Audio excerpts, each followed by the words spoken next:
I've compiled the best 2 hours from over 20 hours of footage. First, we'll explore the skeptic side with evil Dr. Stephen Greer, aka the scientist.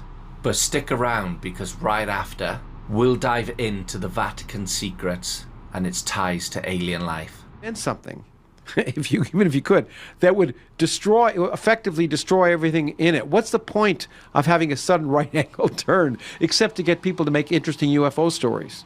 Okay?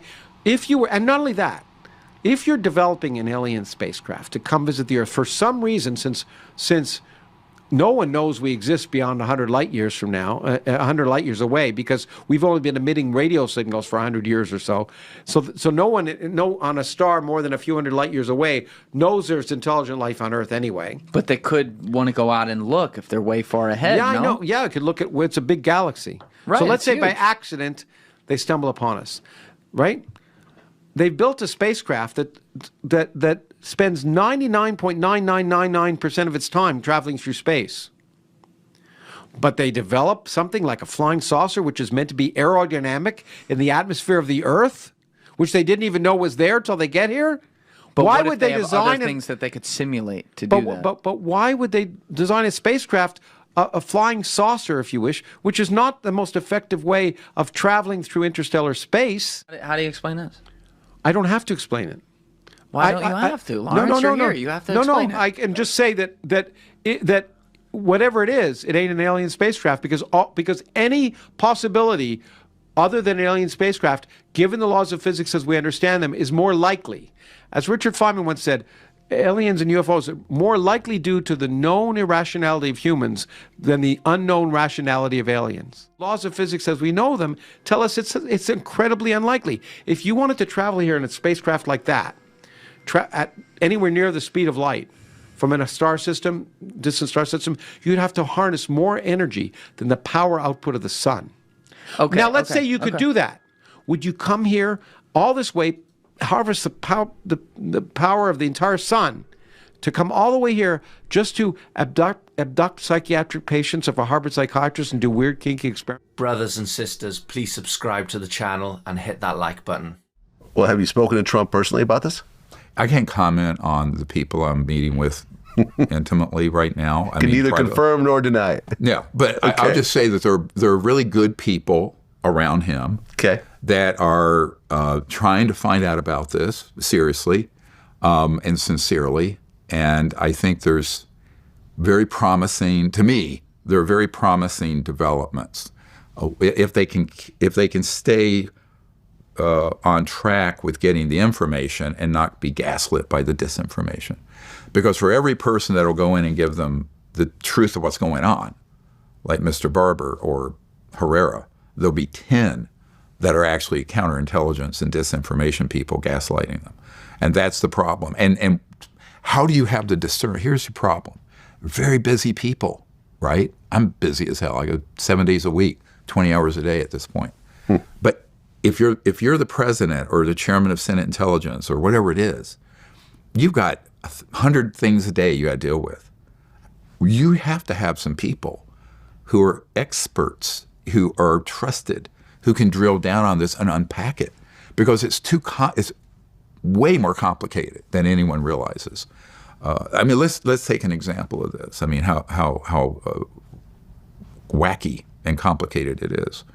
You have one of the most famous UFO cases in history, Cash Landrum, right? You know, that case, those of you who don't know, it's in this book that just came out. We'll go through that in a minute. Mm-hmm. And it was considered a near crash retrieval operation in outside Houston, north of Houston. And there were 3 people, a little boy, 5-year-old boy, and his mom and his aunt, driving along a highway, and this UFO comes out, descends out of the sky, very unstable, and all kinds of stuff coming out of it, and they were slathered in radioactive waste, and they suffered severe radiation poisoning, had to be hospitalized, and that whole area was sprayed. They had to dig up and redo that road twice because of the amount of radiation. I still think there's a ton of it out there. Now, that was in the, I think, early 80s, mid 80s, something like that, 40 years ago. What that actually was, now, of course, the UFO subculture, that aliens radiated the poor little boy. Well, not so fast. So we have an Air Force intelligence guy who is the principal investigator of that event that we have debriefed, and we have his testimony. And that was an ET craft that they were studying. They could not get the energy system to work. So they foolishly put on a portable nuclear power plant on it to get it going. And it was headed east out of Nevada and was headed east, and it malfunctioned. It had a filter, some kind of circulatory filter system that ruptured and started spewing all this radioactive waste. And there were 4 human pilots on it trying to learn how this thing operated. But it was a non-human craft, yes, but the energy system and the pilots were humans trying to figure out how the thing worked. Let me start here. Let me start at Christmas. Pope Francis made a dire warning to the Curia, the cardinals and everybody else in the Vatican, warning them to be ever vigilant of demons lurking in the Vatican. Now, this was part of his Christmas address, which apparently he has turned into an annual airing of grievances. Someplace in his Christmas address, he will put some things where he's, kind of upset about inside the Vatican. He'll bury that in the Christmas address. So they've adopted part of Festivus into the Vatican's Christmas Festivus? Yeah, from of course George Costanza's holiday. Right. They had the airing of grievances as part of it. That's right. Well, that's kind of what it is. Wow. That's kind of what it is. So he said you have to be ever vigilant of demons lurking in the Vatican. Now, he couched this, and you can read it this way, and this is probably what he meant, but listen to the whole story. He said we could easily fall into the temptation of thinking we're safe, better than others, no longer in the need of conversion. But there is an elegant demon who does not make a loud entrance, but comes with flowers in his hand. So he says this elegant demon is now lurking among the Vatican staff. Okay, so is that just something that he's like, hey, everybody's human and we should just be careful, ever vigilant? Could be. Find it really interesting that he's using those words, because I want to add something on top of that. Pope Benedict, who just died, his longtime personal secretary, has written a tell-all book that his publisher promised would tell the truth about dark maneuvers, mysteries, and scandals that sullied the reputation of Pope Benedict. Dark maneuvers. This is a guy who stood by Benedict for 3 decades. He worked with him when he was just, Father, what was his name? Ratzinger. Then he was his personal secretary. He became the Pope's secretary. And then when Benedict suddenly left, which was extraordinarily odd. First time in, 600 years? Yeah, it's extraordinarily odd. And the story has been that, he fell and, he was like, I don't think I can do this job anymore. And that may be true. But was there anything else that was going on? This book is promising to say, yeah, there were some dark maneuvers going on. I want to add a personal story before I go into part 3 of this. I was at the Vatican. I've gone twice. What was the last one? 2011? Do you remember? I don't. It was a while ago, though. It's when they appointed, when Ratzinger was the Pope, and he had appointed a bunch of cardinals. Dolan was one of the cardinals that was being sworn in. And we were there, and I talked to Dolan, and I talked to many of the cardinals, and I was supposed to meet with the Pope at that time, and it fell through at the last minute. But I was hanging out with all these cardinals, and I think they were the good cardinals. I mean, everybody has their own personality and everything else, but these guys they were like Mother Teresa, St. Francis. They were the poorer ones and from the poorer countries, and they were just all about service. And we took I had so many incredible, life-changing experiences there that just opened my eyes to so much. And one night, it was before the Cardinals were, I don't know. Cardinaling? I don't know what it was called. But anyway, it was the night before. And I'm in this room with all of the Cardinals, okay? And there's just a few people that aren't wearing these red robes. And Tanya and I are standing there, and we're standing talking to these Cardinals. And this one guy who was really our host that night, he was just, when you meet people and you could feel the spirit on them and the kindness and everything else, you just know when you're in the presence of somebody who's really connected to the spirit. And he said to me at the time, he said, you know why this is happening? And he meant why so many cardinals were being called. And I said, no. And he said, there's a war inside the Vatican. And he said, I believe that it's a war of good and evil. He said, but there is a real war because there are many political aspects. And basically what he described to me was deep state.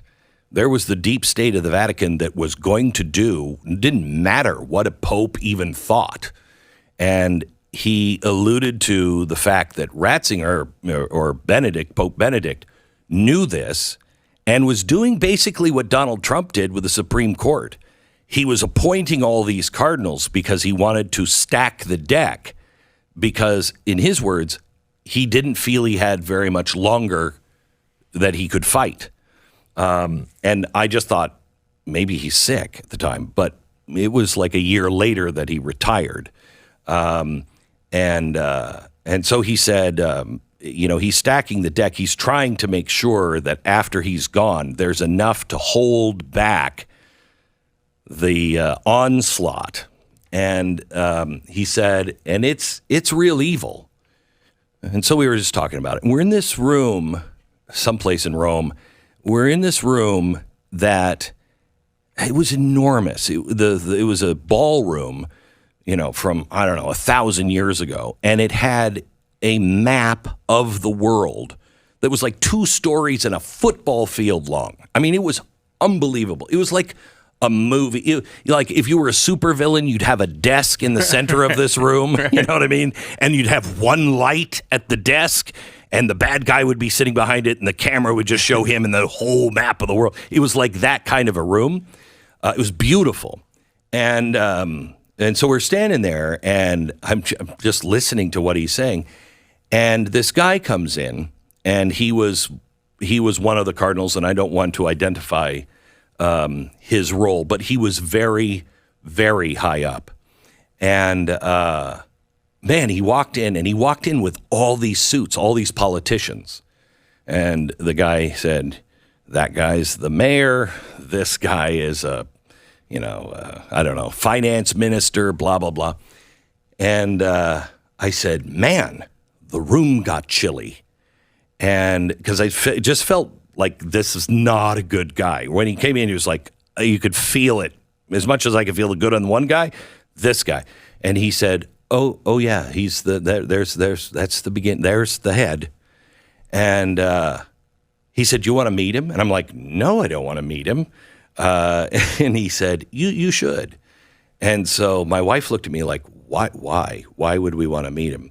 And so he came up, and what the cardinal was doing was, you just judge for yourself. Just say hello. This was the spookiest guy I've ever met. I don't remember the conversation. I just remember thinking, I want to stop talking to him and go way away from him. There is a war, and I'm not saying this to, bash the Catholics or, have you question your faith if you're a Catholic or anything like that. pray for the people who are in leadership positions. What's happening in Washington is happening in all of our churches. The evil has taken a foothold, and there are good guys inside fighting. I want to get the guy who wrote this tell-all book to be on, and we're looking at another cardinal that we could get on that might be able to tell us some of the inside things that are going on, that has been a little frank about some of these things. But the last thing I want to bring to your attention is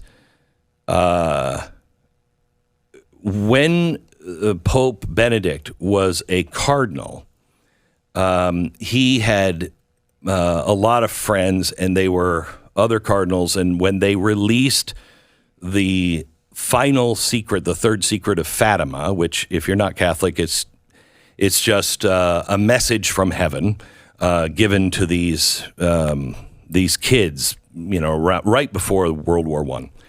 And it said there's a huge, Russia is the problem. It's going to spread its error throughout the world unless her heart is changed. And there's going to be a world war coming soon, and then there will be a second world war, and then a final battle. And it happened years before World War I and World War II, obviously. And then there was the third one, the third secret, if you will, about what sets up the final battle.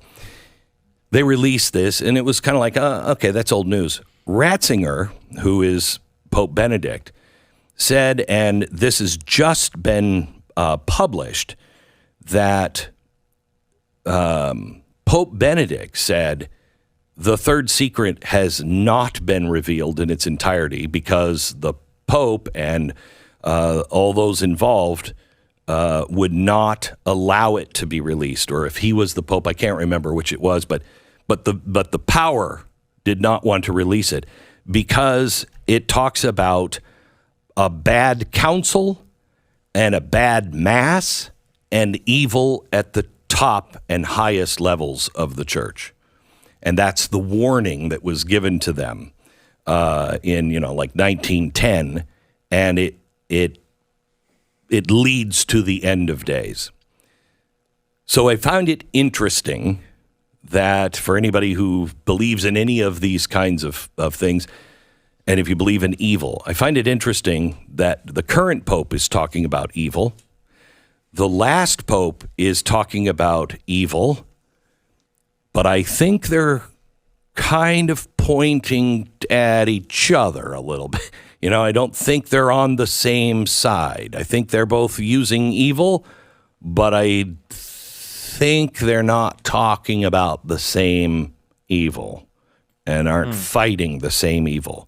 And then to have this Fatima secret come out now, according to sources, it is from the Pope that just died. I find it fascinating.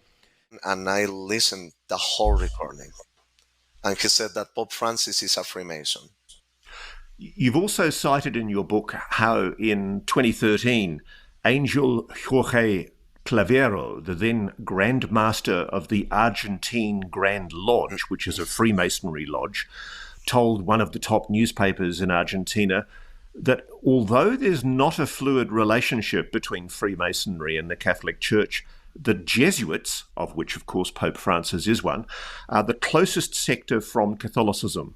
And he pointed out, quote, "There have even been Jesuits who, with the permission of their priors or provincials, have belonged to Freemasonry." So that's a very big hint from the Argentine Freemason lodge that the Pope or people close to him may in fact be linked to Freemasonry. Yes, exactly. And I think this because Freemasonry was very much against the Jesuit order, mainly in the 16th century. Not just, but mainly in the 16th century. And with the Jesuits was the same case. They were very much against Freemasonry. And the Holy Alliance, that was the name of the Vatican Intelligence Service at that time, most of the intelligence agents from the Vatican in centuries past were Jesuits, most of them. And Freemasonry was very much against that. But after some time, they became more or less more friends. Now, Gabriel, why does this matter? It matters to me, journalistically, because I'm fascinated by the links that my friend and informant David Grush suggested to me in an interview last year with News Nation, where he pointed to the Vatican's alleged role in the purported transfer of non-human technology, an alien spacecraft no less. In 1933, it crashed in Magenta, was held by the fascists under Mussolini, seen by the Nazis, but eventually covertly handed over to the Americans, alleges David Grush, in about 1944. And this suggestion of a secret history with NHI technology, a knowledge of non-human intelligence by the Vatican, it certainly sits well with what you're saying about Pope Francis's interest in the subject. Exactly. And look, you told me before that the Jesuits are very progressive, if the most progressive branch in the Catholic Church. All of them, or almost all of them, have PhDs. I know some of them personally. They are very good people. I know them very well, and they are very open about all this subject. And I can tell you something more, because, for example, when David Grush said that Pope Pius XII helped the US with that object, okay, the main advisor of Pope Pius XII was a German Jesuit, and he was the head of the entity, the Vatican Intelligence Service at that time. I said that it was called the Holy Alliance, but in 1936, according to Spanish-Peruvian journalist Eric Frattini, the name of the Vatican Intelligence Service changed in 1936 to the name was the entity. Until this day is the entity. Now, that main advisor of Pope Pius XII, that he was a Jesuit, a German Jesuit, he also was the head of the entity at that time. And he also had contacts with the FBI in the US and some agencies. So I see very easy that maybe it was through him, maybe, that Pope Francis helped the US to take that device to that country.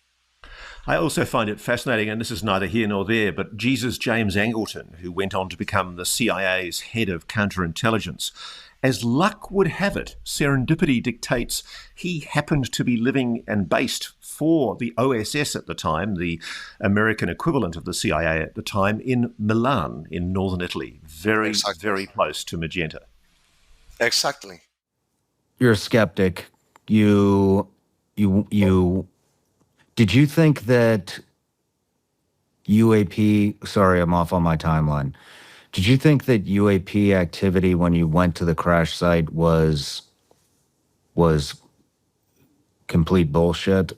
Or did you think it was some type of a spiritual entity? Have you dove in, like, had you looked into the Vatican stuff before you went to Yeah. site? So I already knew the tradition of, contact events with angels and that kind of thing. Did you believe it at that time? Did you believe that it was... I believe that people had experiences. So when you went to the crash site and you saw an actual chunk of metal that you believe came off of some type of a... I'm still not sure I believe that. I don't know what it came off of. I just know that it was a real physical object. So it didn't necessarily turn you into... It did not turn you into a believer? No. Did it... I mean, it had to have brought up some type of... It had to have brought up thoughts. Yeah. If this is real, is it two separate... Is it two completely separate things? Because then I don't think a chunk of metal is going to fall off of an angel. It's hard to say. Or a spiritual entity. I don't know. So when people... what do you think about, let's put it guys this like, way. I heard Ryan Graves or, I forgot, is it John Faber? Yeah, John Faber and Ryan Graves, fighter pilots. What do you think about firsthand accounts like these guys? Yep, totally anomalous UAP is what I think. It could be, they don't know. They think I mean, I've heard Ryan Graves talk. I was in a talk that he gave to scientists, and he was explaining his experience in more detail than normal. And it was interesting because he said that through different types of technologies, like, infrared goggles and things like that, but other types of things, you could see a whole array of different types of things. So, and I know that already. So that even comes from, if you look at the ufology of John Keel, he talks about this thing called the super spectrum. And he's basically saying that some people, you know how humans only see certain visual, light, and dogs and cats see other things, right? So it could be that these objects we cannot see them with the kind of, but some of us might be able to. Like some of us might be the unlucky few that can see these kinds of things because, this also occurs in massive events like Medjugorje, like Virgin Mary apparition sites, where only the visionaries can see the Virgin Mary, but no one else can. But they've been tested, and their eyes are tracking something, absolutely, and they're all tracking the same thing. So they're seeing something. So, I mean, it's not just UAP stuff that's anomalous and weird. It's religious stuff too. So I think that we are coming into a space, and UAP is helping us do that, where the religious stuff is actually becoming much more real to us, at least for me.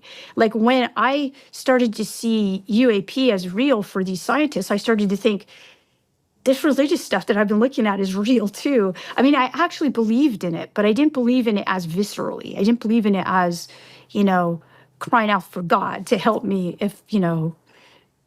through this, because it's real. That's the kind of... Have you talked to any of the higher-ups or leadership or clergy or whatever they call it at the Vatican? The magisterium? What do they say about this type of thing? Some of them are horrified that people are even going to the Vatican and talking about the Vatican with respect to UFOs. And I understand why. I don't think that they're inclined to view it as UFOs. I think that they're inclined to view it as we live in a universe where God's created many things, and these could be angels that people are seeing or demons. I think that a lot of people in the Vatican will look at it from a spiritual perspective. That's how they looked at it before. And I think that they're waiting for secular people to kind of get up to speed. I really want to know what you think. Do you think they come from space? The ones that we're seeing now, okay, so I have a particular perspective. It might change, but this is what my perspective is now. And it's purely my own, based on, and I'm not advising anyone to believe what I believe. So that said, okay. And of course, this is nothing that can be put in a paper and peer-reviewed and published. This is just my perspective. I'm talking to Sean and telling you, and people who listen to you. To me, this looks pretty weird, and I'm not liking it, okay? So I get a feeling from it, and I feel that, and especially what happened to me after American Cosmic was published, I had people surrounding me. So I had a collegial friendship with Tyler and Gary, and we were studying these objects and things like that. And Tyler became a Catholic or just much more Christian, let's put it that way, a believer, that what he was studying were like angels. And that changed his life, okay? And then I felt, wow, what I'm studying is real. And that changed my life, okay? So I was changed. Directly after that, I was targeted by what my friend Tim Gallaudet would call counterintelligence. And they had the same idea, by the way. They did not view these things as extraterrestrial, and they thought that they were bad. And so this group I got a distinct feeling that there's something really bad happening. There's something really bad. And And I started to talk to people who now we call whistleblowers. So they would talk to me and they would say the same thing. They're afraid. They would be afraid. And by the way, none of those whistleblowers are at the congressional hearings, none of them. And they don't want to be. And in fact, most of the information that's getting taken from them is being taken in ways that are not public and not like what I would call nice, okay? It's uncomfortable. So I believe that if we were to call these things anything, they would be in the realm of like the angelic and the demonic. That's how I feel about them personally right now. My mind might change in 2 years with more data. And I feel that because of the types of responses I've had from people who are associated with our government, and they shouldn't, in my opinion, they shouldn't be. To the Vatican with was it a NASA It was Tyler. scientist? It was Tyler. Okay. What So did he you, had affiliations with that too, with NASA also. what happened? Okay, so this was a really interesting trip. What prompted the trip? Let me start there. What prompted the Okay, so the trip had nothing to do with UFOs in the beginning. It was purely about my scholarship, right? So I do Catholic history and I know people at the Vatican. I was invited to go by Brother Guy Consolmagno. He is the director of the Vatican Observatory, which is the observatory of the Vatican. It's been around since the 1800s.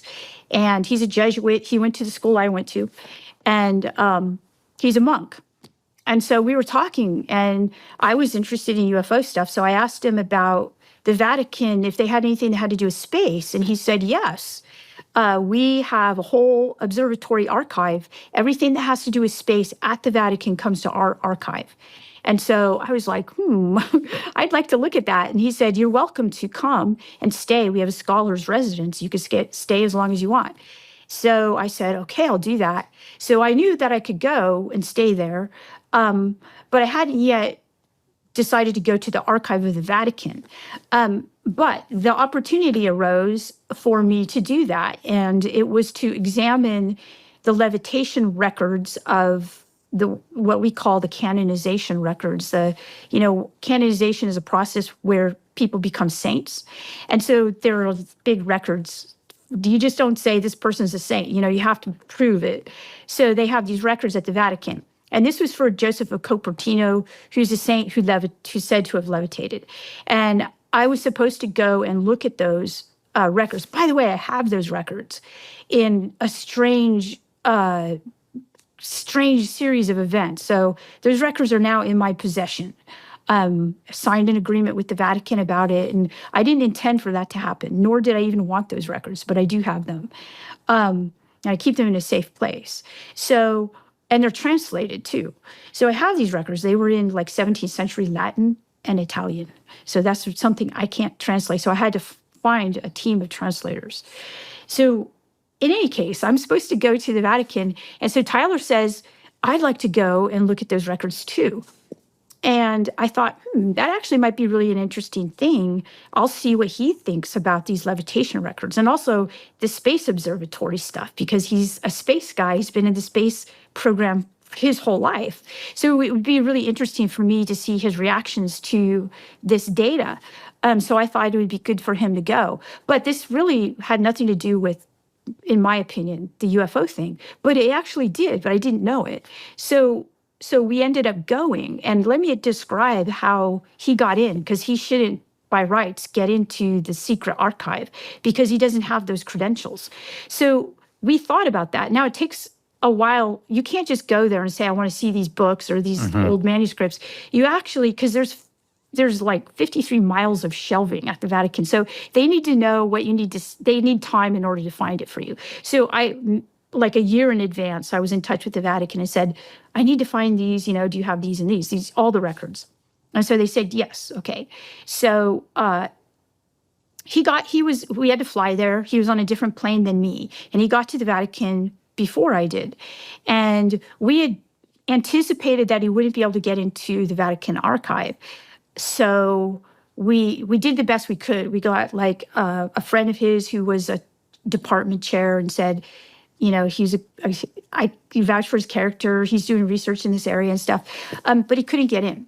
So I was on the plane and he was texting me and he was like, I can't get in. They're not letting me in.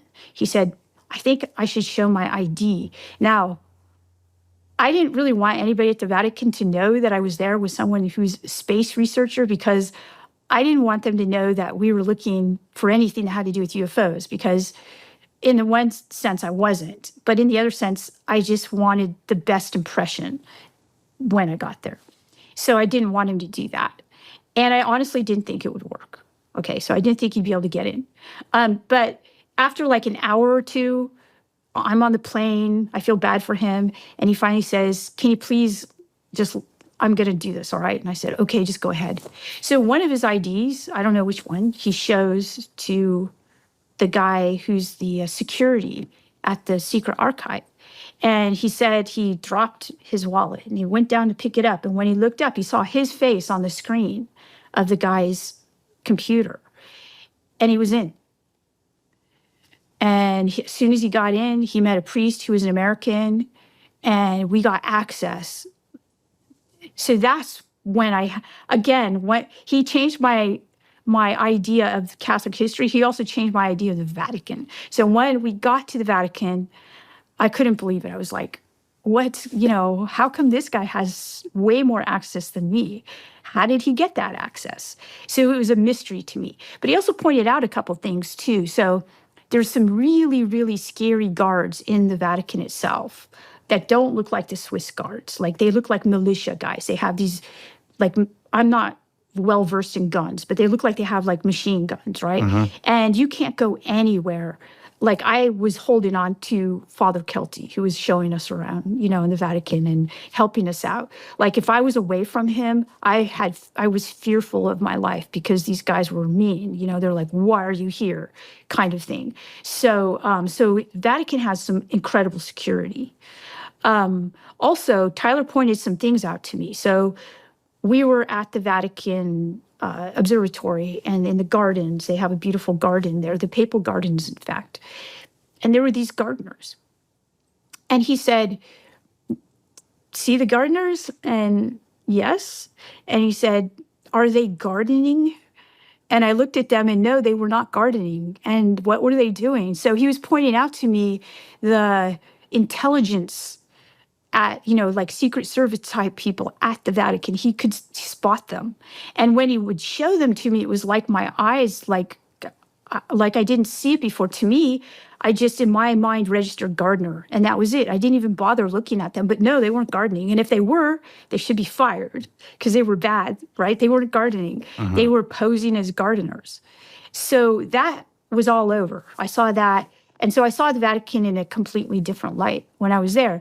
And we did find interesting information that basically made it into the last chapter of American Cosmic. So that book had been done in my mind before I went to the Vatican. After I was at the Vatican, I wrote to my editor and I said, this has to be the last chapter of the book. And she agreed. So I incorporated a lot of the data. Tyler had a conversion experience. So he was a Southern Baptist, but he was one of those Southern Baptists that, like I was a Catholic, like, in name only, like, we maybe go to church and stuff, but we were not true believers. But after his experiences there, also seeing the documents that he saw, recognizing that the kind of thing that he was looking at, which is UAP stuff, looked to be exactly like angel contact events, he became very religious after that. What? Right. Because of what I used to do. Exactly. But what I'm asking is, where do those go? Most of them, I think, that old are probably gone. They're supposed to be archived. I can tell you and this is, God, I can't believe I'm going to say this is one of my greatest disappointments in myself, professionally speaking. So when I was a younger agent, one of my jobs was to go to a particular military base where they had all the old archives of classified reports back to Korean War, Vietnam. And there was this huge archive in the basement of a particular office on Fort Meade, I won't say where it is, where the Army and some other elements kept all their old historical reports, intelligence reports, talking to sources. It became so big and so cumbersome that there was an effort to try to digitize all of that. It couldn't be done, and this was in the day and age where we didn't really have very good technology. Everything had to be hand jammed into a machine and scanned and cataloged and blah, blah, blah, blah. So very labor intensive. So the Army decided, okay, anything over 25 years old, unless it's obvious we need to keep it, we want you to shred it. And so one of my jobs was to go in to this place, into this huge room, and go through file after file after file and shred stuff. And now we look back and say, wait a minute, that could be considered evidence. You're right. But that was what we were told to do. And it wasn't that they're trying to cover their butts. It's too much. You had room after room after room of file cabinet after file cabinet of classified information that's 25, 30, 35, 40, 45 years old. And Probably what the FBI's doing right now before cash gets out. God, I hope not. I hope that they're not doing that. But that's what was going on. So I suspect a lot of this may have just been lost. A lot of it may have been chewed up, burned up over the years, shredded. You have people that come and go. They put something in a safe, a 5-drawer security container with an XO10 lock on it. Someone forgets a combination. They drill it out. Oh, there's some documents here. Go ahead and shred the documents. These are from 25 years ago. Nobody cares. They don't even bother to look at it. Some of it just may be that incompetence. Maybe some of it is not. Pretty sure a lot of it's not deliberate. People just don't know what the hell they're looking at. They see a project code name, Blue Phoenix. Okay, so I don't know what that is. Obviously, it's not that important. It's 35 years old. Shred it. I mean, you're an investigative guy, right? Well, they said I used to be. I don't know if I could. You had mentioned ancient Egypt earlier. And it was just an analogy, what if we went in there and there was a 747 in one of the fucking pyramids? Look, a lot of people think that the Egyptians, Pasulka, just interviewed her not long ago. We haven't released it yet, but I mean, she talks about a lot of the stuff, within the Vatican and some of the, I've seen some of it. It's legit. I had a senior academic share some information with me, and it was in Latin, and it was a communication over 2,000 years old between a Roman soldier and a Roman general. And the Roman shield at the time they called eclipus. Eclipus in Latin means like eclipse, the sun, because it's shaped like the sun. And they discussed there how these flaming Roman shields in the sky were following them from battle space to battle space, right? Saucers, lenticular objects. So think about that for a minute.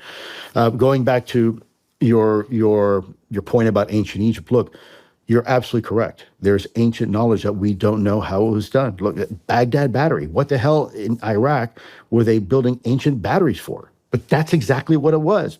What do you mean ancient batteries? I don't know about this. Oh, yeah. Using copper and stoneware filled with a solution, probably orange juice. They were creating electric currents. You can look it up on phone. You look it up on your computer. It's called the Baghdad Battery.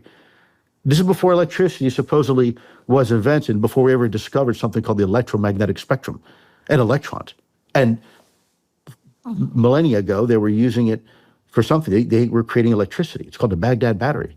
That's a fact, right? You can go. I just came back from England, and in the museum there, the British Museum, there's an entire Sumerian art collection there, and there's a wall, and I have pictures of it that depicts ancient Sumerian warriors doing what?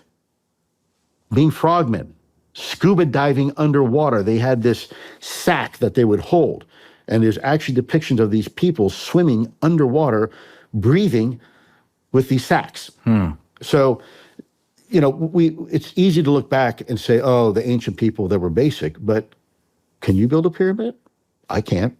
How much resources would it take now to build a pyramid? Yeah, you can go to Las Vegas and see one that kind of looks like one, but it's not a pyramid. You're talking millions of stones placed in an exact position, cut precisely with tooling that even to this day we have a hard time replicating. With all the tunnels inside of it. With all the tunnels inside of that. Look at some of the H blocks down in Latin America, South America, in Pumapunku. Look at there is an ancient technology. Go to Greece and at the base of the Parthenon, you'll see these huge stones that even today we're not quite sure even some of our largest cranes would have that capability. The infrastructure required is enormous, and there's other places around the world that are just like that. So, we can turn around and say, oh, ancient societies, they were primitive. Well, don't be so quick. And look, I'll give you another case in point. There was a discovery done talking about Egypt about ancient mummies where they found traces of what in their bodies? Cocaine. Now, cocaine doesn't grow on that continent. It only grew in South America, the coca leaf, right? How in the hell is our coca leaf and the derivative of, the processing of, to create cocaine found in some mummies thousands of years ago in Egypt? So you're saying these ancient mummies were partying with cocaine? Yeah. Careful. I don't know they're partying with it. But anyways, my point is whether it's used for medicinal purposes or whatnot. But yes, so that is a fact. You can see it. They pulled the traces up. How did that happen if these ancient trade routes didn't exist, right? There was no crossing the Atlantic Ocean or the Pacific Ocean. So there's a lot of mystery with our ancients and our ancestors that, I think it's foolhardy for us to just be dismissive and say, oh, they were primitive, they were savages. No, they weren't. Look at what the Aztecs were able to do with a calendar and predict even lunar cycles and to include eclipses. Mm-hmm. I couldn't do that now, but yet they were able to do it. So I am not as dismissive, and this is why going back to ATIP and looking for UFOs, it was important for us to see if there was any context in which we could see any similarity, any inspiration that might have existed between ancient man and perhaps something else. And they have whatever biases they have. We have those too, and it's a way for us to relate to something it's a way for us to know the unknowable potentially. And so when we talk about human consciousness and is it possible that these things are also part of a larger consciousness network? Well, it's possible. It's possible everything sentient has that, so you have societies that will refer to that as a soul or a chi or an id or put whatever name you want to put on a spirit. But is that what really means to be human? Because this is not really any different than yours. There's something else that makes Sean Ryan who Sean Ryan is. And it's not your physical self, and it's maybe not even your brain. So that's part of the discussion. And then, you talked about the 5 fundamental senses in which we judge our environment and the universe. And for millennia, look, Homo sapiens sapien in modern format has been around, talk to most anthropologists, maybe the last 200,000 to 400,000 years. Earth has been around for 4.5 billion years. So modern humans have only been here in a blink of an eye. Really, just poof, just like that. Popped in and here we are. We have 5 fundamental senses by which we judge our environment, and in fact, the way we process information. And if you can't touch it, taste it, hear it, smell it, etc., we don't know it's there. In fact, it's one of the reasons why we use radio telescopes. Where I live in Wyoming, beautiful, unoccluded night skies. You see all the stars in the heavens. And yet, when you look at that same part of the night sky through a radio telescope, what do you see? Oh, you see all sorts of new stuff. You see Magellanic clouds, and you see nebula, things that you can't pick up with the human eye. In fact, most of space lies beyond our ability to directly perceive it. If you look at the electro-optical spectrum between red and blue, right, the way we see the universe, that's only 0.0035% of the entire electromagnetic spectrum.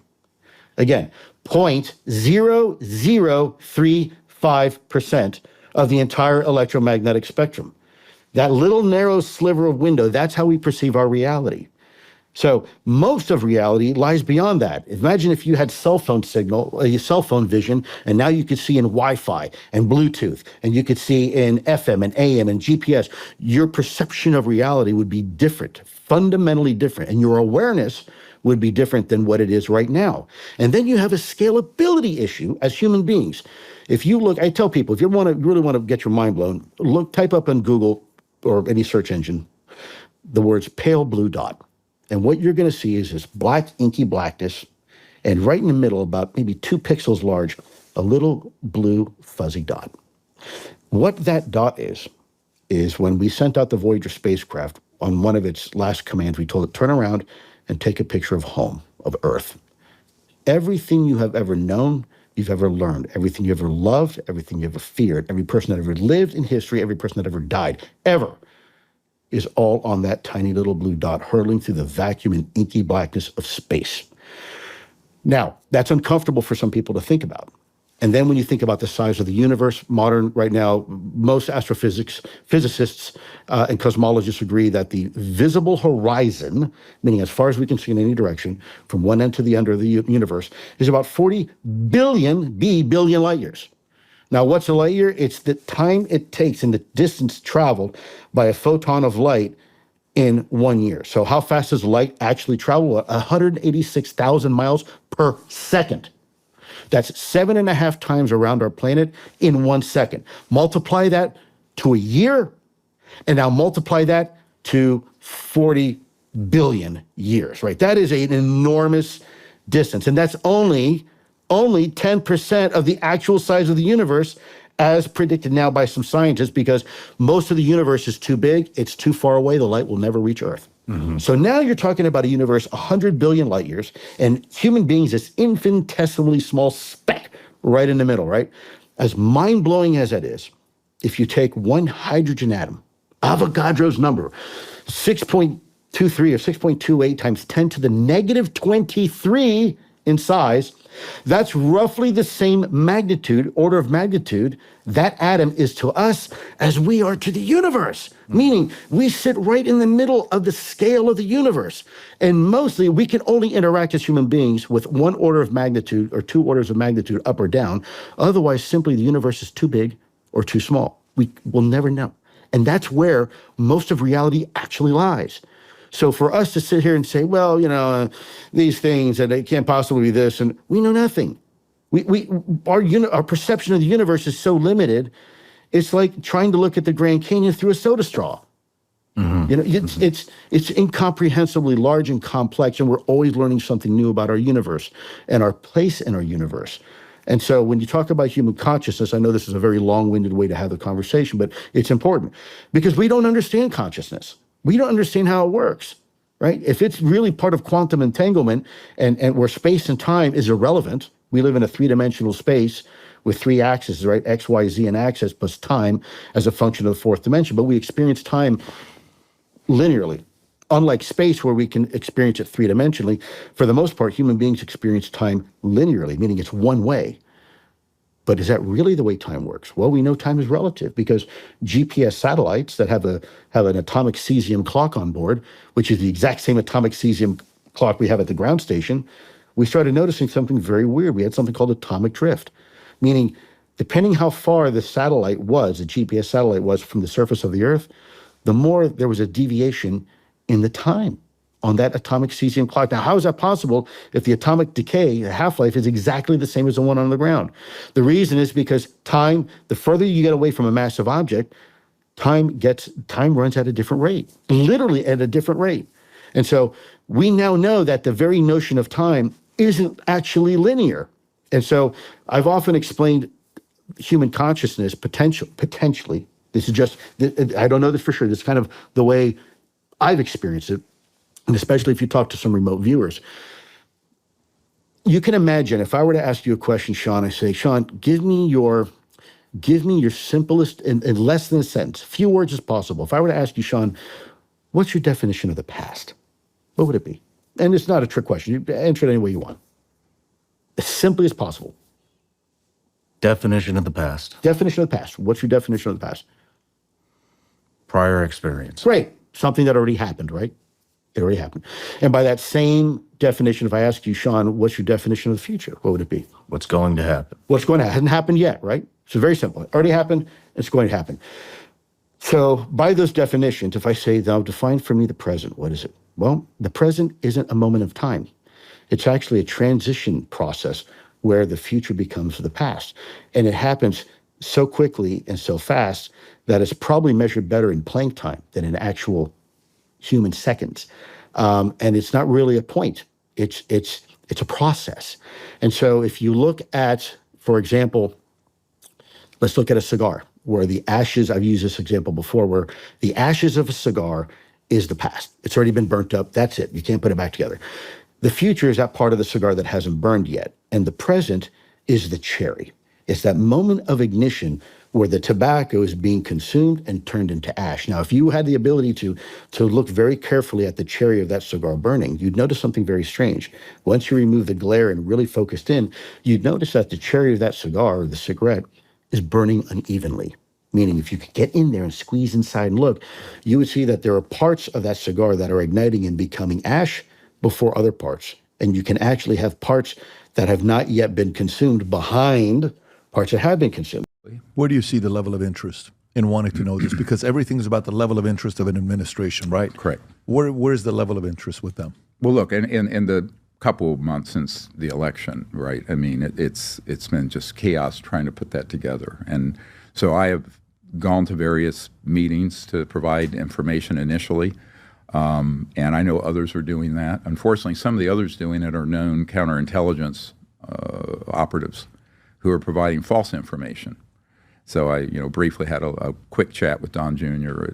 at a meeting, and he had been taken in by a known counterintelligence person named Lou Elizondo, who is someone working to intercept these whistleblowers and then turn. You seem to be a big fan of his. It's what I hear.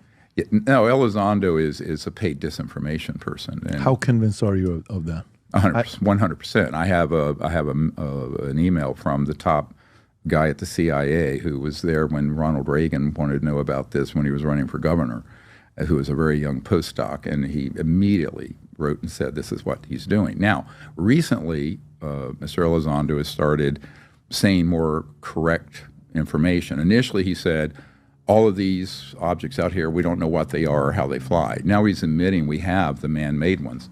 And I'll tell you, the mass majority of the UFOs people see, they're not from outer space. They're not alien. They're ours. But they have dangerously been used in false flag operations and deceptive operations, what the Pentagon calls a deceptive indication and warning, or deceptive INW. The pop culture would be false flag, which means you just set up a decoy, you set up a false operation. So that was his primary responsibility when he first emerged, was to gaslight officials, gaslight Congress, and intercept witnesses. That's a job, right? So it's a very big job. And there are a lot of people like that out there in what we call the legacy UFO subculture. They're embedded. I mean, they're not going to wear a sign that say, hey, I'm from, they were going to move out of those legacy, they call them legacy programs, dealing with UFOs, which are illegal projects.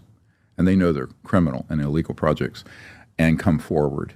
Now, initially, they were going to come forward just with evidence. They have a whole tranche of evidence because they've been pilots and people on the crash retrieval of picking up the non-human craft, the extraterrestrial vehicles, and they have then transported them, and they were the transport and security team. So they have people at apparently there's 6 black sites they've been working with. They went from initially wanting to just release all that information and data, which is what our thinking was, until November. And then they decided they would come forward publicly. So the first of them has recently unmasked himself, Jake Barber, and a couple of other guys. I've known them for about a year and a half, a little over, almost 2 years. And they're people who have had hands-on with the crash retrieval of these objects. Now, they're not wanting to release much evidence. They released a few seconds of one of his colleagues, not his, but Jake Barber's colleagues, picking up an egg-shaped extraterrestrial vehicle out of the desert, which I sent to you. Now, that was one of many retrieval operations. So the teams that do these retrievals are tasked with not only retrieving non-human craft, but when we have a sensitive classified aircraft go down, they also work on retrieving those.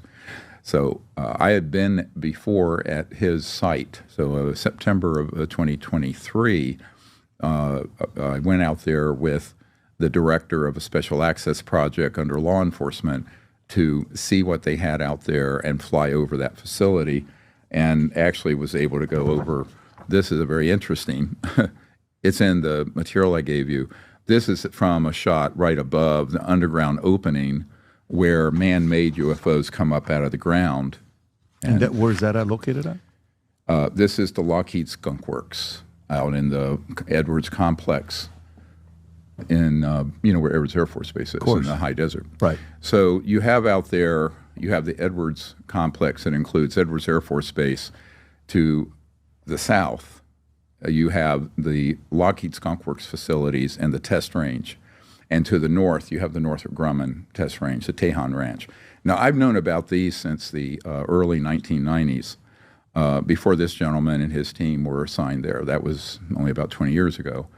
But those are key areas for a couple of operations. And he has admitted to some of this publicly already. One is the tracking and targeting of the non-human craft and the interception of them, and then striking them with electromagnetic pulse weapons that bring them down. Sometimes they crash hard, sometimes they're settled down pretty softly, and they're intact. So both occur.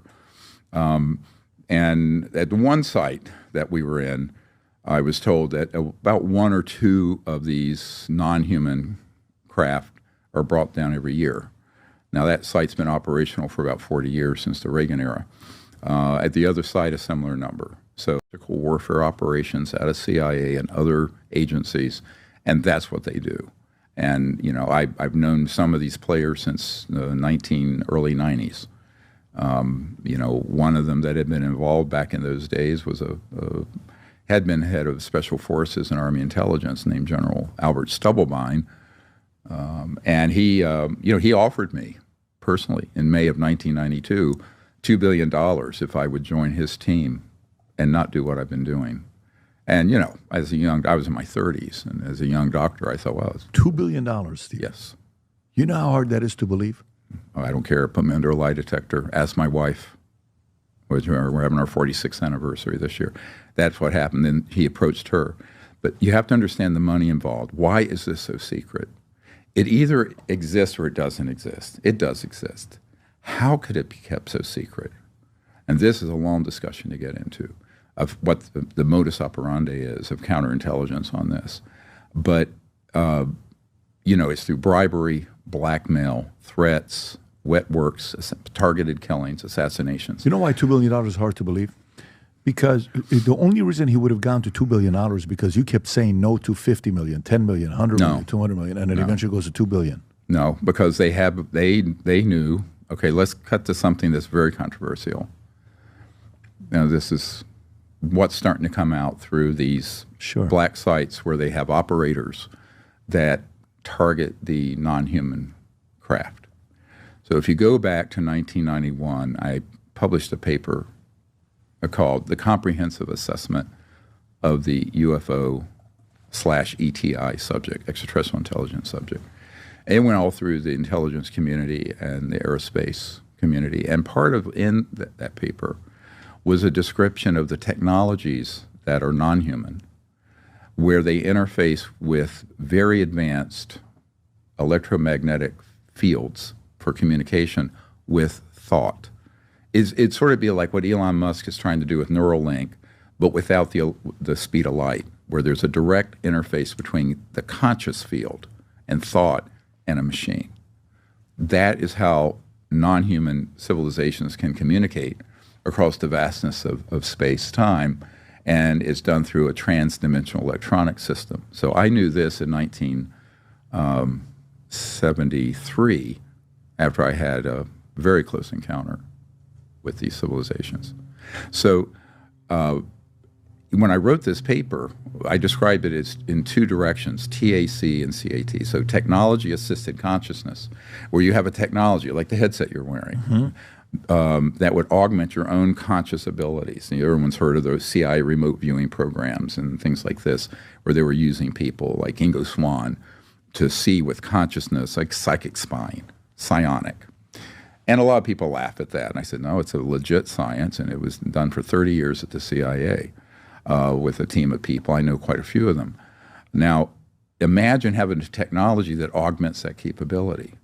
Then reverse it. Then imagine that there's a the other way around, where you have your own consciousness can augment a technology. So it flows both directions, from technology to mind and back. Now, what is that? Now, the science of consciousness is very controversial, but people like Dr. John at Princeton started the Princeton Engineering Anomalies Research Group, the Peer Lab. And they were able to prove, through using quantum machines, random number generators, that people could just sit and put their awareness on this type of machine, and it would shift the curve of whether it was spitting out zeros or ones. It was just a digital machine, right? Spitting out, it's a random number generator is what it's called. And they were able to prove to a scientific certainty that that's true, that there's field consciousness. Now, we're taught in science, and I'm speaking now as a doctor, that it's all locked in our skull and our brain. But there's something that is beyond that is consciousness. And some people say, oh, it's spirit. Well, you can call it whatever you want, but it's the consciousness field, and it can be scientifically accessed. So what they decided back when this was discovered in the 40s and 50s was to figure out how that could be used for communications and also tracking of the NHI, non-human intelligence craft, or ET craft. So I had developed my own techniques for doing that. If you look, we have an app called CE5 Contact that teaches this. And a lot of people go, that's pretty far out stuff. I said, well, what do you think you're dealing with?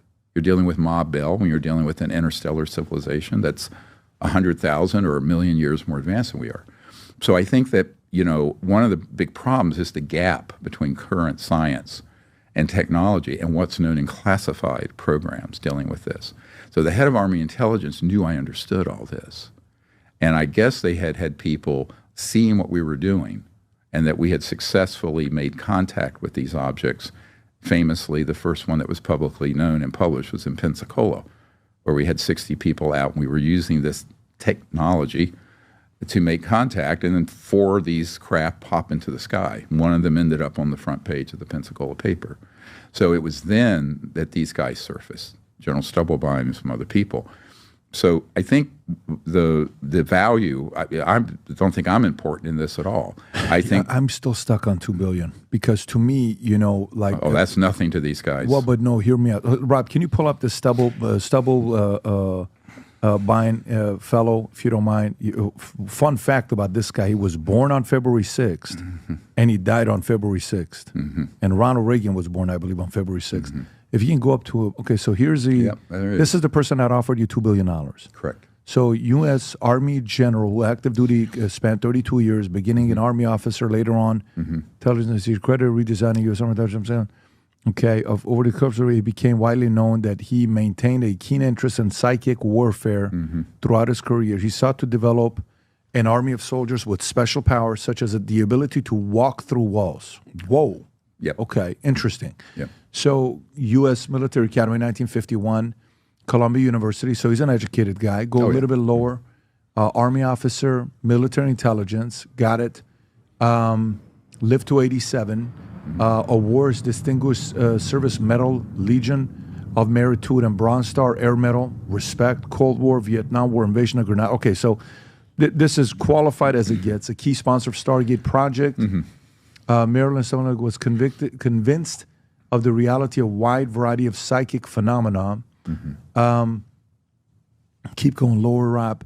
His interest at the bottom, he was interested in UFOs and psychology. Parapsychology. Was a member of Oath Keepers. He and his wife, Rima, were active in Patriot movement and appeared together guests on Alex Jones' show. And they established a nonprofit organization called Natural Solutions, which disseminated conspiracy theories about vaccinations, pharmaceutical companies, and genetically modified foods. 9/11, he claimed the airplane did not crash into the Pentagon. Believed that an airplane did not crash in the Pentagon on September 11th. He said he did not know what did, okay? And then on the bottom, the swine flu, he believed, was a genetically engineered virus that is part of a World Health Organization scheme to sterilize untold number of people.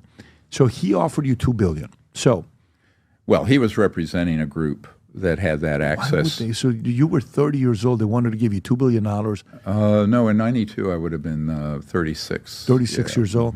So when he offered, so you know why that's tough? You ever seen a movie, Horrible Bosses, where they say, hey, we're trying to kill our bosses. And he says, you got to go talk to motherfucking Jones. And they go, and the guy they're negotiating with, he says, hey, we want to take out our bosses, $50,000. And then he says, $500, I'll do it, you know, and it kind of goes to the bottom. It's like, for a person to go from zero to, we'll give you $2 billion for this, it's truly, the word is unbelievable, because somebody would offer $100,000, $500,000, well, $1 million. They knew it, that none of that amount would have mattered. They thought if it was large enough and had real power behind it, because they had money from the collapse of the Soviet Union out of Eastern Europe that they had confiscated through these black programs and rather criminal tentacles that they were operating. You know, later he left all that behind. So I'm talking early 90s here, not what he did, you know, in the 2000s. But they had the ability to do that, and I think they thought I would be more trouble than they wanted to risk. And I think they really wanted to get people involved in their projects that they could control, because money controls people. And this is why I've always rejected offers of money or position or power, and do to this day. But that's not often done. And I guess they had a reading on who I was as a soul or a person, that it would have to be a big number to move me. And though I must say, when he went behind my back to my wife thought he was so nice. And I said, yeah, devils speak with forked tongue, you know, because of my grandmother's Cherokee. But so you try to charm your wife? Yes. Yeah. And what did he say that maybe your wife came to you and said, babe, you should consider this? Well, he just, there's a lot of flattery, the usual things that con artists and people like that do. So you would call him a con man? Well, on this, certainly. I mean, but he was an operator. He was someone who was operating with a number of other people who are still around today, some of them, working that issue, trying to divert people who could be a little bit too much trouble. You know, as Gordon Croydon said, you know, who used to publish Flying Saucer Review that, you know, Prince Philip and Prince Charles would get. He told me when we interviewed him at his cottage in England, he says, people who are a little too much trouble, we just can erase them, you know, and get rid of them. Yeah, because when you say $2 billion, it's a lot easier to get rid of you than pay you $2 billion. Correct. If they have, if a person has enough power to approve a $2 billion bribe, that person also has the same enough power to also eliminate you. Correct. So why waste $2 billion? Well, and those attempts happened after that. But anyway, I don't want to get too much into that part of the person. My personal story is not, it's a tragic story, actually. But so there's no point in rehashing 30 years of that. We don't have time. I think more important issue is who has access to that kind of black money, and what will they do to keep it secret? That's the only reason I brought this up. So everyone thinks, oh, well, it's a $50,000 bribe. You know, the amount of assets that this organization, it's a transnational criminal organization. It's not just U.S., it's global. And their long game, which is, I think, about to happen. I'll just say, let me give you a preview. There's two ways this comes out. It comes out truthfully, and it's quite clear that these non-human intelligences and craft are not hostile. If they were hostile with the technologies that they have, we'd be gone. We would have been gone in August of 1945 when we detonated the first atomic bomb. It had been over. However, they have spent a lot of money and time over the last 70 years staging, you know, false alien threats. So let me start ticking these off for you.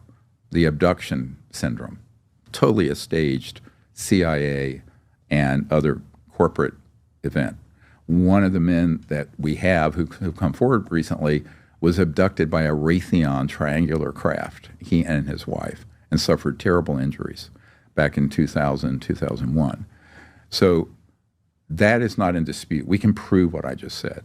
The animal mutilations everyone hears about, those are 100% man. Those are human. They're all portrayed as alien. Then you have the sort of frightening stories of these objects being down in, developing world countries, blowing up a whole village. That's us. We've done that. Ah, one of the great conspiracy theories. And as we all know, some conspiracy theories turn out to be true. No, I'm not saying Project Bluebeam is the truth. I think there's a lot to be very skeptical about. It all goes back to a Canadian guy, I made a note of his name earlier, called Serge Monast. And back in the 1990s, he wrote a whole book about what he called Project Bluebeam, basically suggesting that NASA was involved in a dark conspiracy to essentially create holograms and technology in the skies that would give signals of a fake alien invasion, and that it was all about dark forces of control to push people away from Abrahamic religions and some kind of new world order. Suffice to say, a lot of people think that Serge Monast was a complete lunatic, and he died very shortly after he'd published his book. And it got picked up by, surprise, surprise, Alex Jones, the conspiracist podcaster in the United States. And it's also been given a run over the years, most notably, interestingly enough, by, I think, Roseanne Barr has been giving it a push along. And look, you can't dismiss it. There's long been theories and claims made by people that there is going to be a fake alien invasion as some kind of control mechanism by dark forces of the state. And that's a line pushed very much by a guy called Greer, Mr. Greer, Stephen Greer. Frankly, I'm skeptical.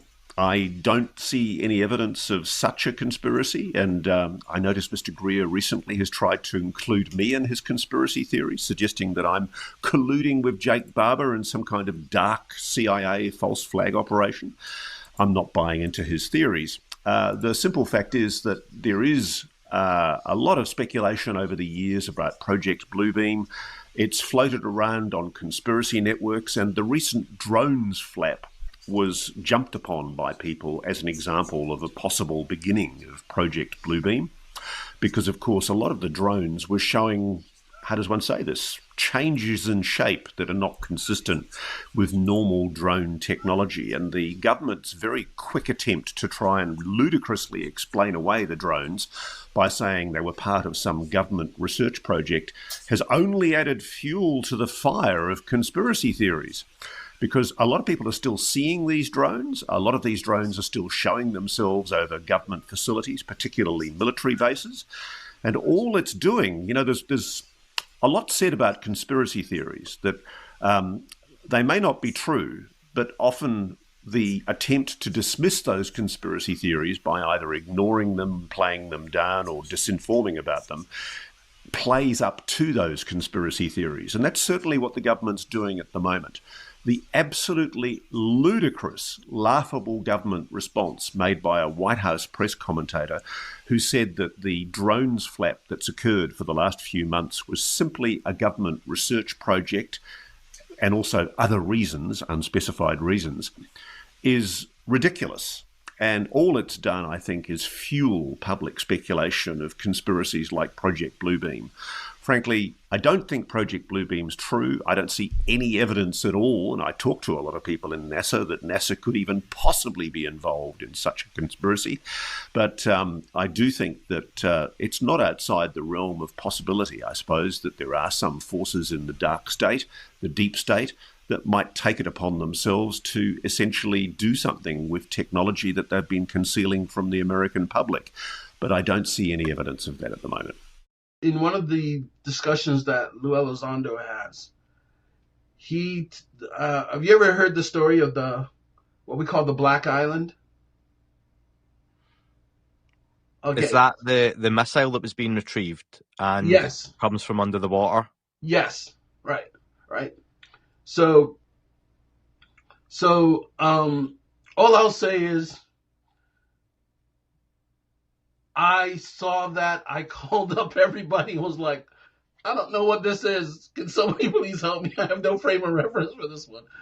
And that got us internally, that got us all pretty excited that we saw something. But was that a picture or a video? It was a video. Okay. So there's video. And it was moving. All I'll say is that it was moving. It was good. Okay. It was moving at a good rate of speed. Okay. And that's a clear video. Going, what is that? Yeah. And that's clear video, not grainy black and white fuzzy shapes. Yeah. Sometimes you would get some super clear things. Sometimes you'd get some fuzzy things, but even when it's fuzzy, there was enough information there for you to sit there and go, this is not something conventional. Guys, who is on the good side and who is on the bad side? I don't know anymore. Who is generally pushing this for the right reasons and who is trying to create, mist in the path? Who is trying to divert us off the right course? Who is trying to push us from the truth? And they know, Yeah. 3 o'clock in the afternoon, you got a gun to your face, you can't go home? Like, really? And then I got the local media guy, Nedia. He's on camera. Yeah, the guy with the bald guy who is bigger. Yeah. Yes. So he's the media.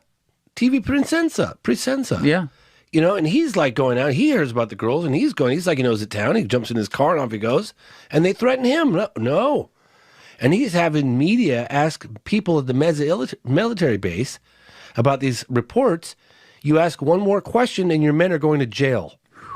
We're going to talk about us. This is a national security issue. You are not going any further beyond this point right here. Didn't the mother say, maybe I'm mixing this up, so correct me if I'm wrong. Yeah. Didn't the mother say, like, quote unquote, men in black visited her home and the girls a few days later, and they were literally like men in black, one of whom spoke, the other 3 didn't, and he spoke Portuguese and said, you can't talk about this?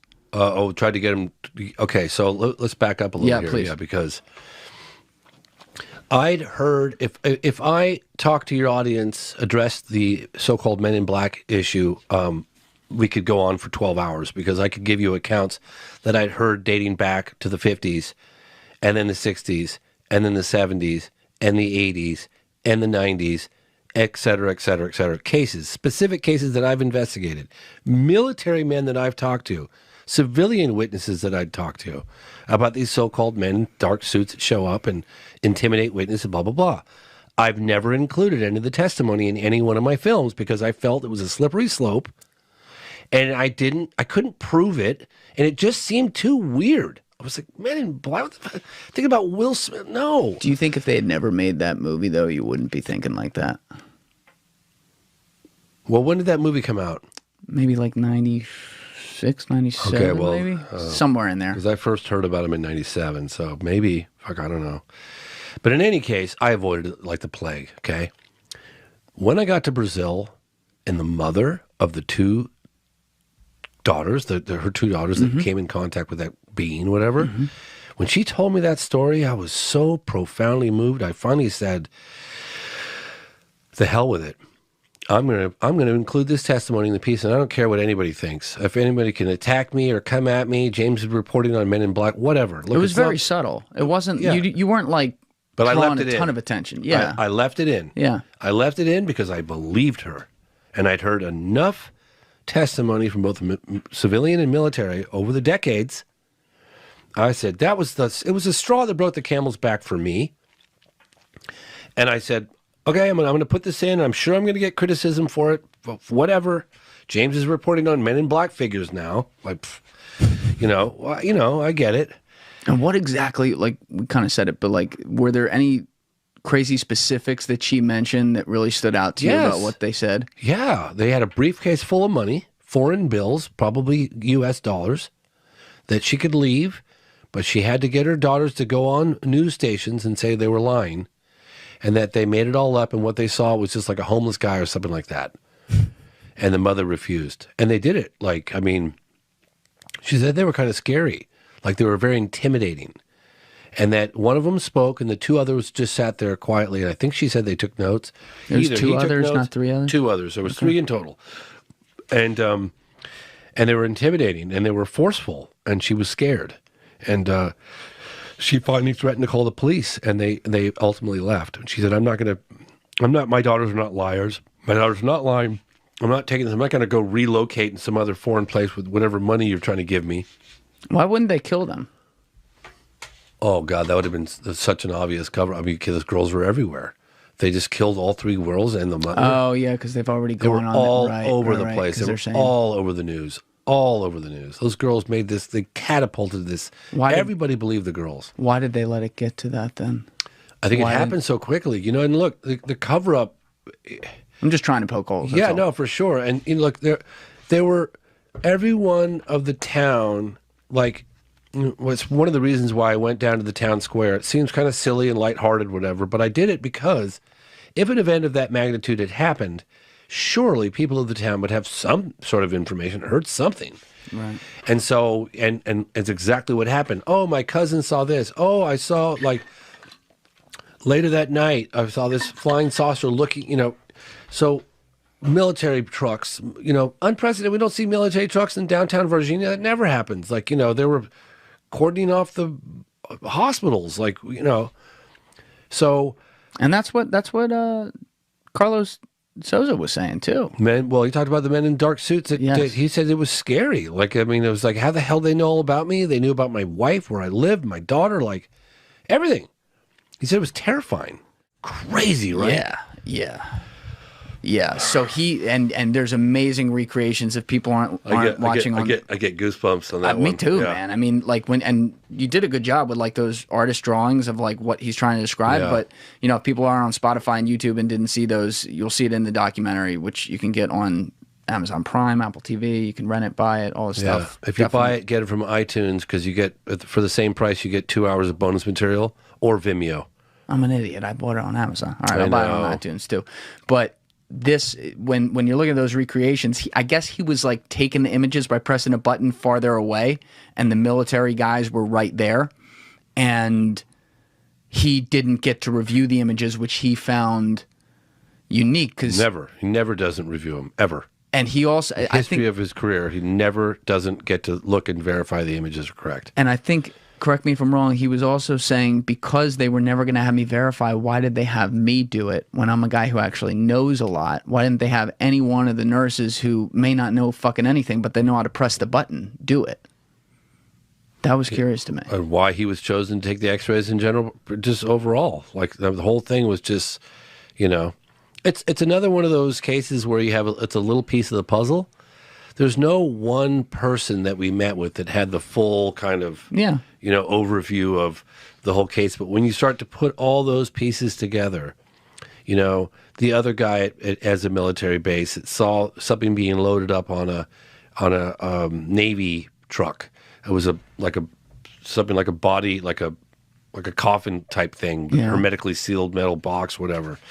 You know, you start to put all those aspects together, and then the secrecy and the people being threatened, and the military truck's presence in the town of Virginia, and local residents being, you know, at gunpoint told they can't come through to get to their own house.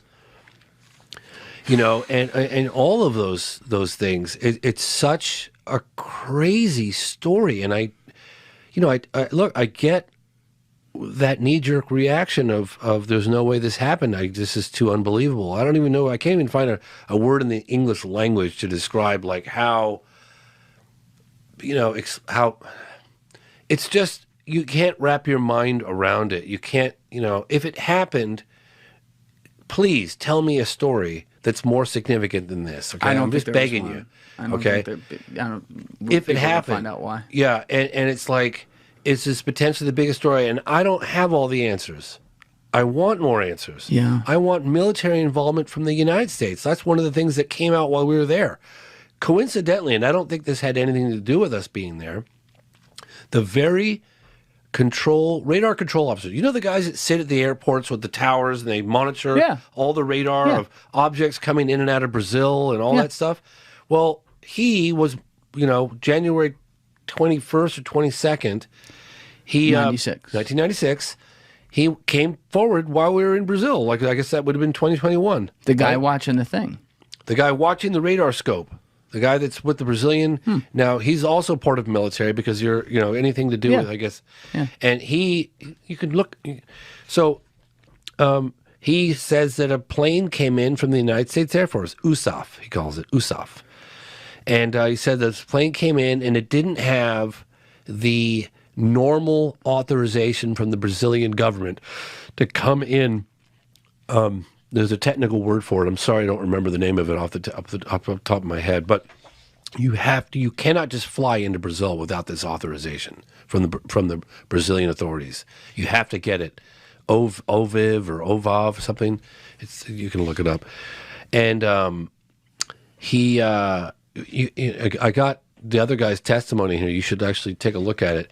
He basically says that they came in without British authorization. They were going to come into Sao Paulo, and instead they went to Campinas. Campinas, we have direct testimony. I'll put the Google Earth on the corner of the screen. Or show a scene in the film. You can also do that too. Campinas it's SpaceX military base, and that is where the university is. All the scientists, prominent like doctors, school of education, like there's SpaceX military base. It's all the heart of the intellectual heavyweights, the scientists, the scholars, the medicine, like it's all out of that region. And the gentleman who is at Eza military base, which is the heart of operations during this recovery of this thing, in Virginia. Yeah, it's outside Virginia. I think it's like right there. Yeah, it's in the region. It's in the state of Minas Gerais. And the military base, we show clips of the military base from the drone in the sky. Life. I mean, look at Professor Gary Nolan, for example. He's an experiencer as well. So there's a lot of these people very high up in their professions coming out and talking about this now. And I think we need to have a conversation about understanding how this impacts people's lives and what it all means. So what does it all mean? What were the kind of experiences you had? Take me back to some of the earliest experiences you had as a child. As a child, I'd say at 7 and 9 years old, I suppose it's a typical childhood experience of what they call little people in your bedroom that I had twice when I was 7 and when I was 9. And back then, I've got no concept of what UAP is, what NHI is. As a child, you don't. It's just a novel experience, unusual, and then you put it in the back of your mind through your life. And it's only later on as a teenager where I have these really vivid experiences in my room. And I've always been able to remember what I do when I'm asleep. I suppose it's a little bit unusual because I've been able to go back and recount and remember these experiences of being conscious while asleep and out of your body, taking places. When I got older and more recently, that turned into even craft entity interactions as well. So you believe you're a classic abductee. You've been taken from your bedroom at night and taken somewhere else, to a craft perhaps. Yeah, because I did a bit of research on this because I didn't understand it myself. Because there's the physical phenomenon of that you read a lot about, but then there seems to be some connection with consciousness, and people are talking about how consciousness is not your character, and that can be separated from your body physically. So I've gone more down that avenue and researching and talking to people about how that works. So that part of you can be taken places and then you come back. So science it for me. You're the scientist. You're the guy who works on the kind of empirical scientific method. You believe clearly that what you've experienced ever since you were a child is real, that it's not some kind of hallucination, some kind of psychosis. Why do you believe it's real? What is it that has given you that confidence that you're dealing with something that is in fact non-human intelligence, NHI? I suppose the confidence comes from my maturity in thinking over 30 years in science and understanding the science of consciousness, because it's repeatable. The thing is it measurable? Yes, it's repeatable. And there are common themes through your life around the types of experiences and visions, and even places that you seem to be in, and circumstances. Whether that's they call it flying dreams, and they can often be in the same place or the same circumstances. There's interaction with. Sometimes that can be interaction with a craft. And I kind of, in my book, I classify them into different experiences. Normal dream processing, which I've read about, you're processing what happens during the day. You may or may not remember that. Then there's visions, which they can be precognition or of something that hasn't happened.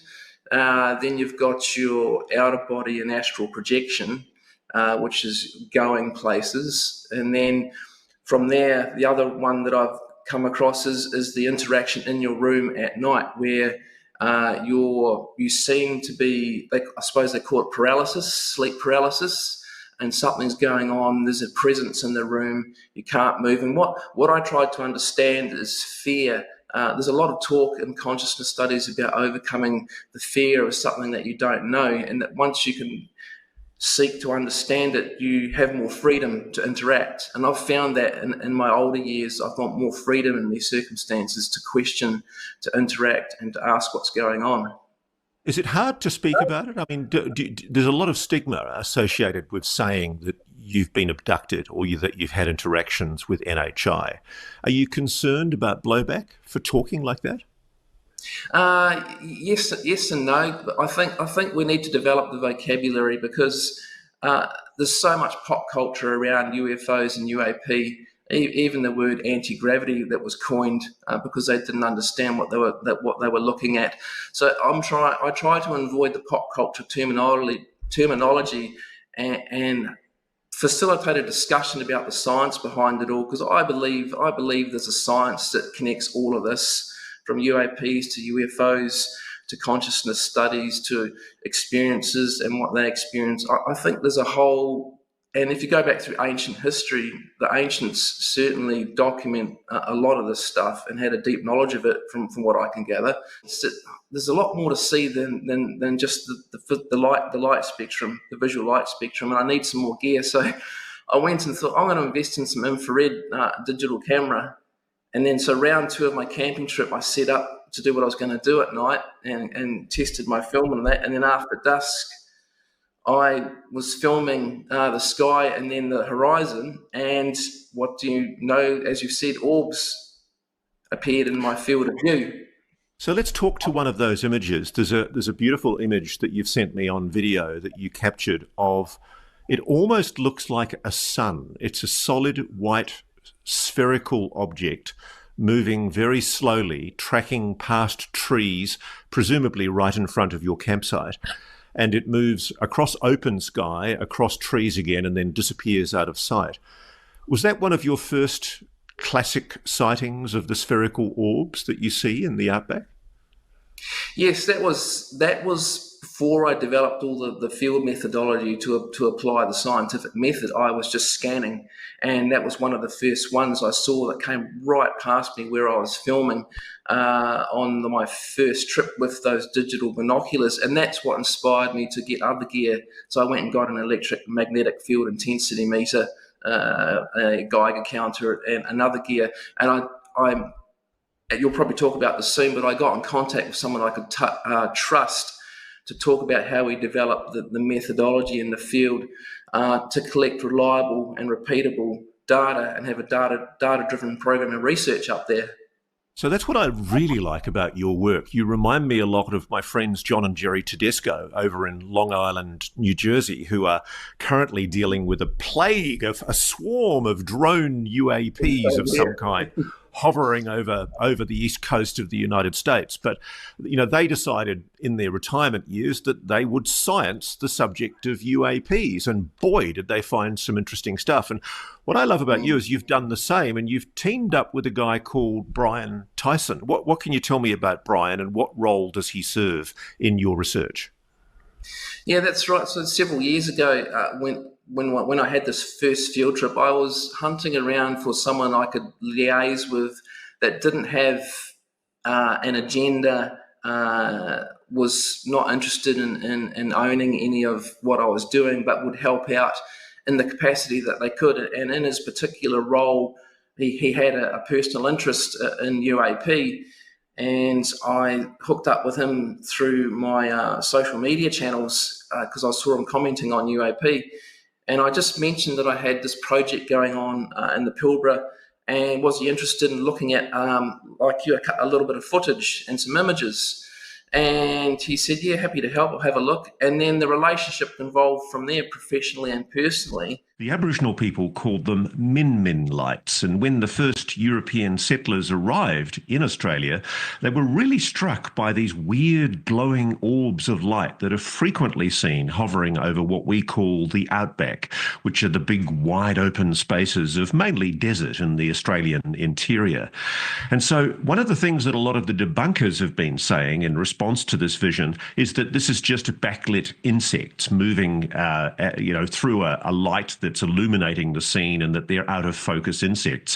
One of the things that Dr. Morgan was able to do was actually film insects in exactly the same scenario with the same camera and the same focus settings, and he was clearly able to delineate the insects and birds from whatever these objects are. So whatever they are, they're anomalous. They appear to be intelligently moving through the landscape. They seem to be curious, and the Aboriginal people have talked about these objects for thousands of years. They call them spirits, spirit people.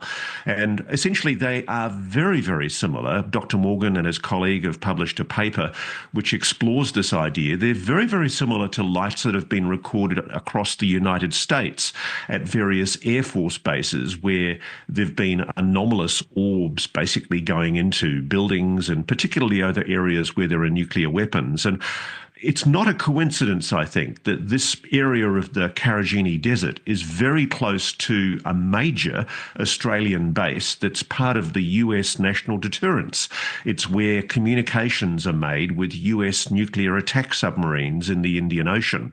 It's called the Harold E. Holt Naval Communications Station. So maybe, just maybe, this phenomenon is drawn to areas of national security interest. We just don't know. But Dr. Morgan and his colleague are doing much more rigorous investigations to try and get to the bottom of it. I saw beings through my bedroom window staring at me with huge dark eyes.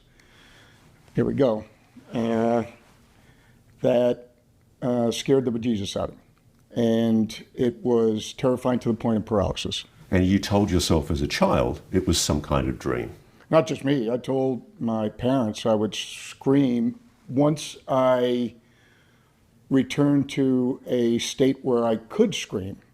So a lot of folks I know as a cognitive psychologist, I used to claim that I was a cognitive neuroscientist. I dabble in neuroscience, but cognitive psychology is very clear about a lot of the behavioral mechanisms that we use when we're afraid. And paralysis, with many of us, when we're in that terror mode, you're paralyzed to the point where you open your mouth and you try to scream and you can't. And so it was like that. As soon as that paralysis was lifted, I screamed to holy hell, and my parents came running in and they tried to calm me down.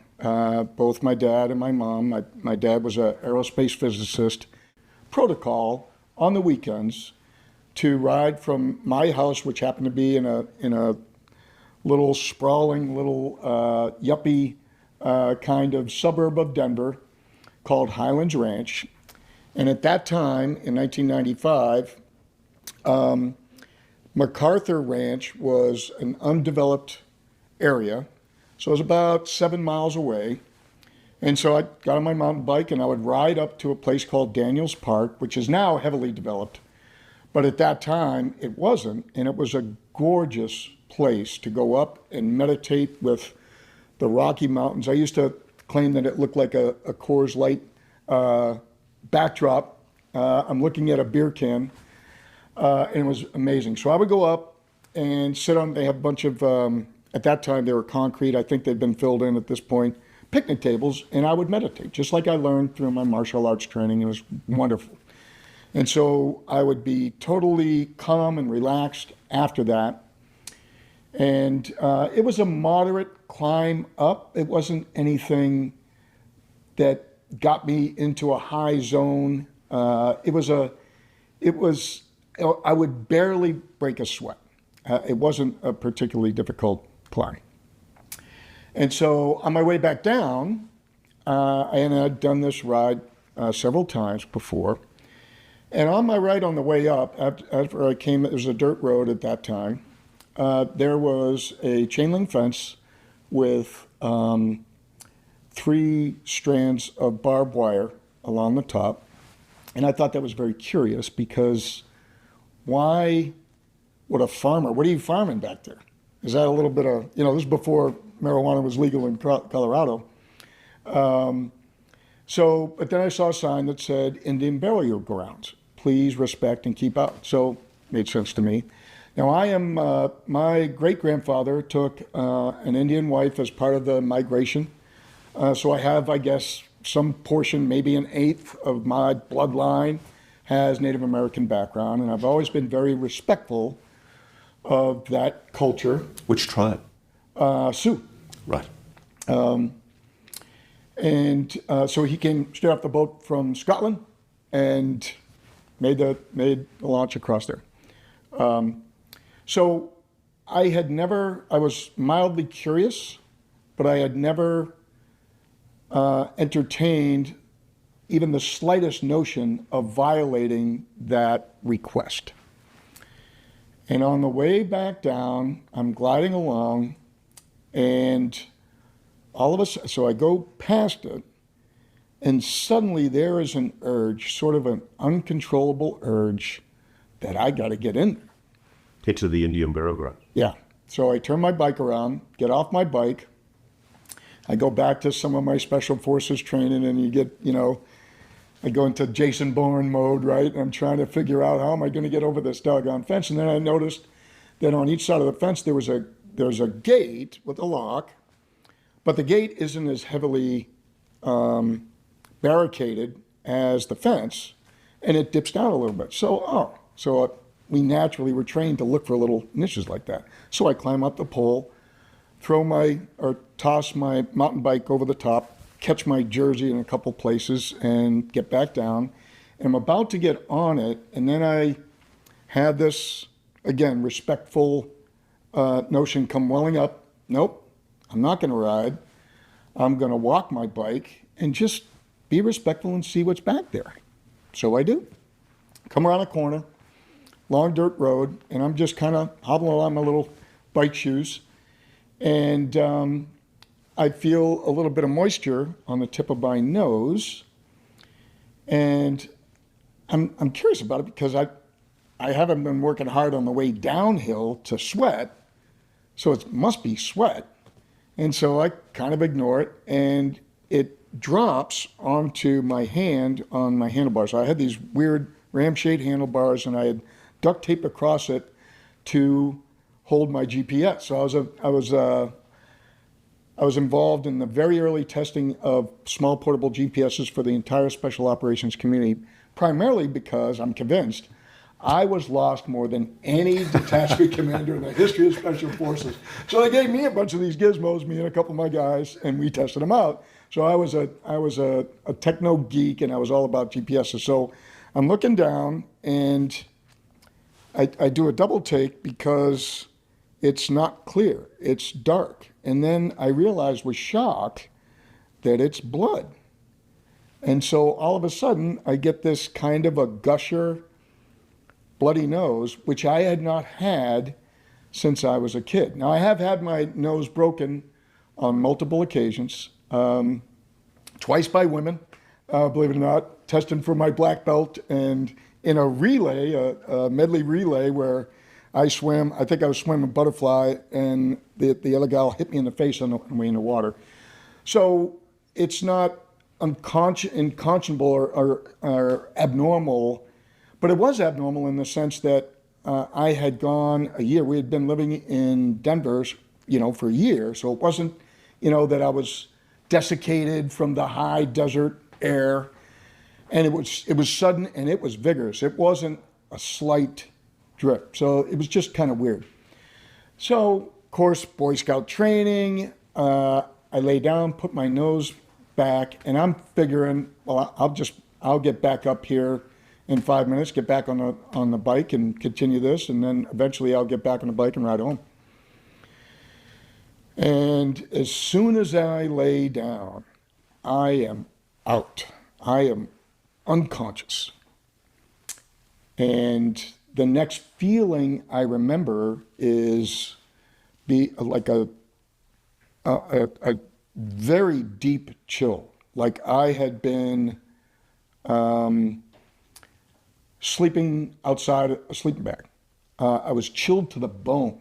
It was a core temperature problem, and so I bolt upright, and I grab my bike, and there's a light, so that this road had turned like this, and so I was at this corner, and I did a very curious, again, anomalous behavior that I can't explain. Instead of walking my bike down that road, or getting on my bike because I was cold, and walking the rest of the way downhill, gradual decline, I feel compelled to climb up through this scrub oak, scratching at my legs, and they were bloody and scratched up, when I finally got home, to go up to this light. I'm like a moth to this flame. And now I was a graduate student at the Colorado School of Mines. I was still on active duty, but Colorado School of Mines, naturally, I'm used to seeing mining apparatus. So my mind goes there, and I think, oh, this must be a drill rig.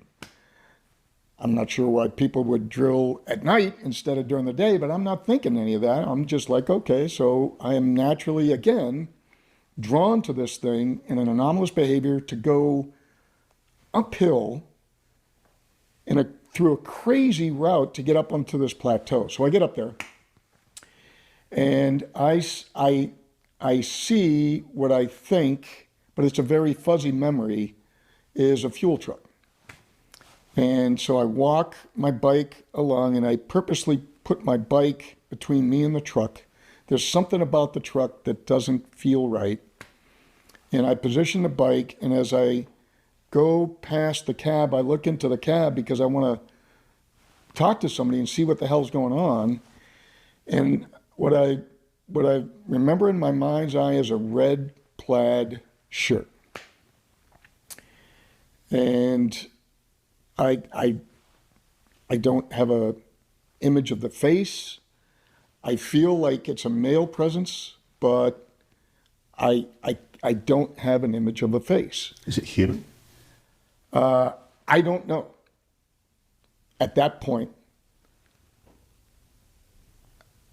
as a conscious memory, I don't know. What I do remember is stopping, becoming terrified, and not wanting to go anywhere closer to the light.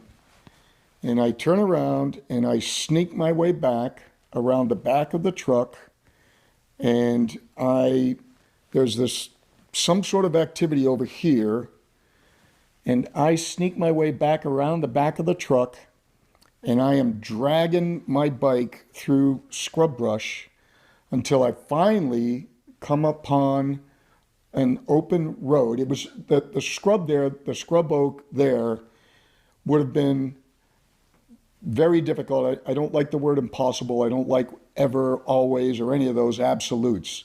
But it would have been very, very difficult for me to even get one pedal stroke through it. So I made my way to this dirt road, and as soon as I got to that dirt road, I jumped on that bike, and again, with sheer abject terror, pedaled that bike as fast as I could to get the hell out of there. Huge adrenaline rush. So I make it up this gradual incline, and now I'm coasting down this dirt road. Never mind, it's taking me in the opposite direction. I need to go home. I just need to get out of there. So I remember coasting down this road, and I'm thinking, okay, well, it's after dark. It can't be that long after dark. I mean, it was the middle of the afternoon for crying out. It was a nosebleed. It's not like I was knocked unconscious and I didn't fall off my bike or anything that would have explained that longer term of unconsciousness. And as I'm riding down, I start thinking about, oh, geez, Cindy, my wife, is going to be worried about me. So I probably ought to call her because it's probably later than I think it is. So as I'm coming down and I see this lone ranch house off to the right. As you may know, a lot of the ranch world leaves a light on, right? It's the old Red Roof Inn, we'll leave a light on for you. And there was one light on. And so I deviate, and I'm going to go up and knock on the door and ask them to use their telephone. This is 95, no cell phones. And I stopped. I skidded to a halt because I suddenly realized there are no lights on in that house. So then I realized it has to be real late. It's not an hour or two after sunset. This is really, really late. So I get back on my bike and I cruise down, and I finally make it to this hardball, which I now know is Highway 85, and I've taken this trip since then. And I hit the wall. It's kind of like a bonk during a bike race or any endurance race where you are just devoid of any fuel. And I was barely keeping myself vertical. So I'm cranking, and I use an odd number of counts, 1, 2, 3, coast, 1, 2, 3, and I make it about a mile until I get to this, and there's another indicator of how late it is there's very little traffic. Every now and then, maybe once every 5 minutes, a car goes by. And I don't have any reflective lights or anything, because this is an afternoon ride. So I remember climbing up this hill, and there was a 7-Eleven, and I pull into this 7-Eleven, and I had some emergency cash on me, just typical mountain biker stuff. So I make it into the 7-Eleven, and in the front of the windows, I prop my bike up against it, and I notice that there's a police cruiser pulled up, and the windows are down. And as I'm walking, clicking along past this police cruiser to go into the 7-Eleven, because I'm severely dehydrated, I am dying of thirst. And so I thought I'd hear my name come across this police radio, which is weird. So I go in, and I get 3 large 32-ounce orange Gatorade jugs. One, I open the top and chug it before I even get to the counter. And the clerk is looking at me, and I plop that down, and I put a 20 on, and they're like, okay. And so I leave it, the empty one, and then I go outside. And as I exit the store, the cop gets out and comes up to me and says, excuse me, sir, is your name John Blitz? And I said, yeah. And he said, okay, well, I just want to let you know that your wife put out a missing persons report.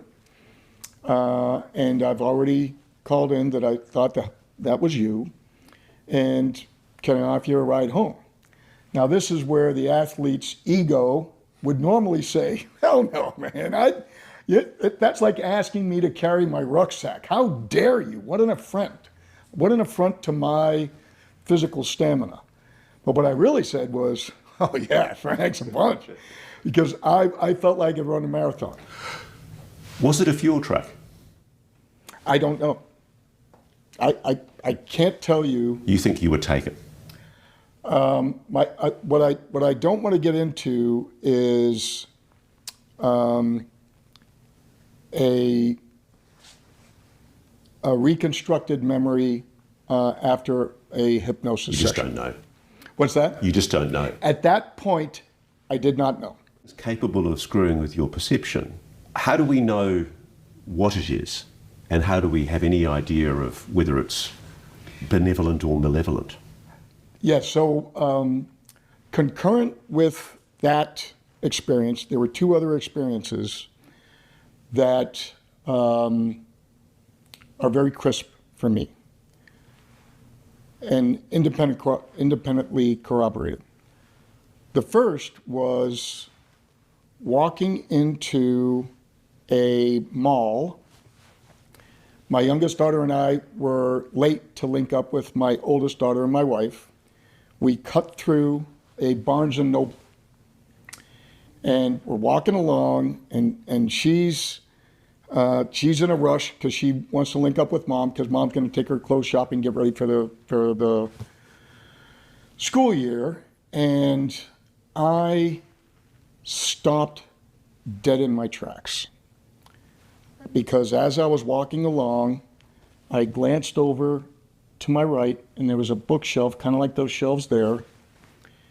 And there was the Whitley Strieber book, Communion. Ah, right, with the alien face on the front.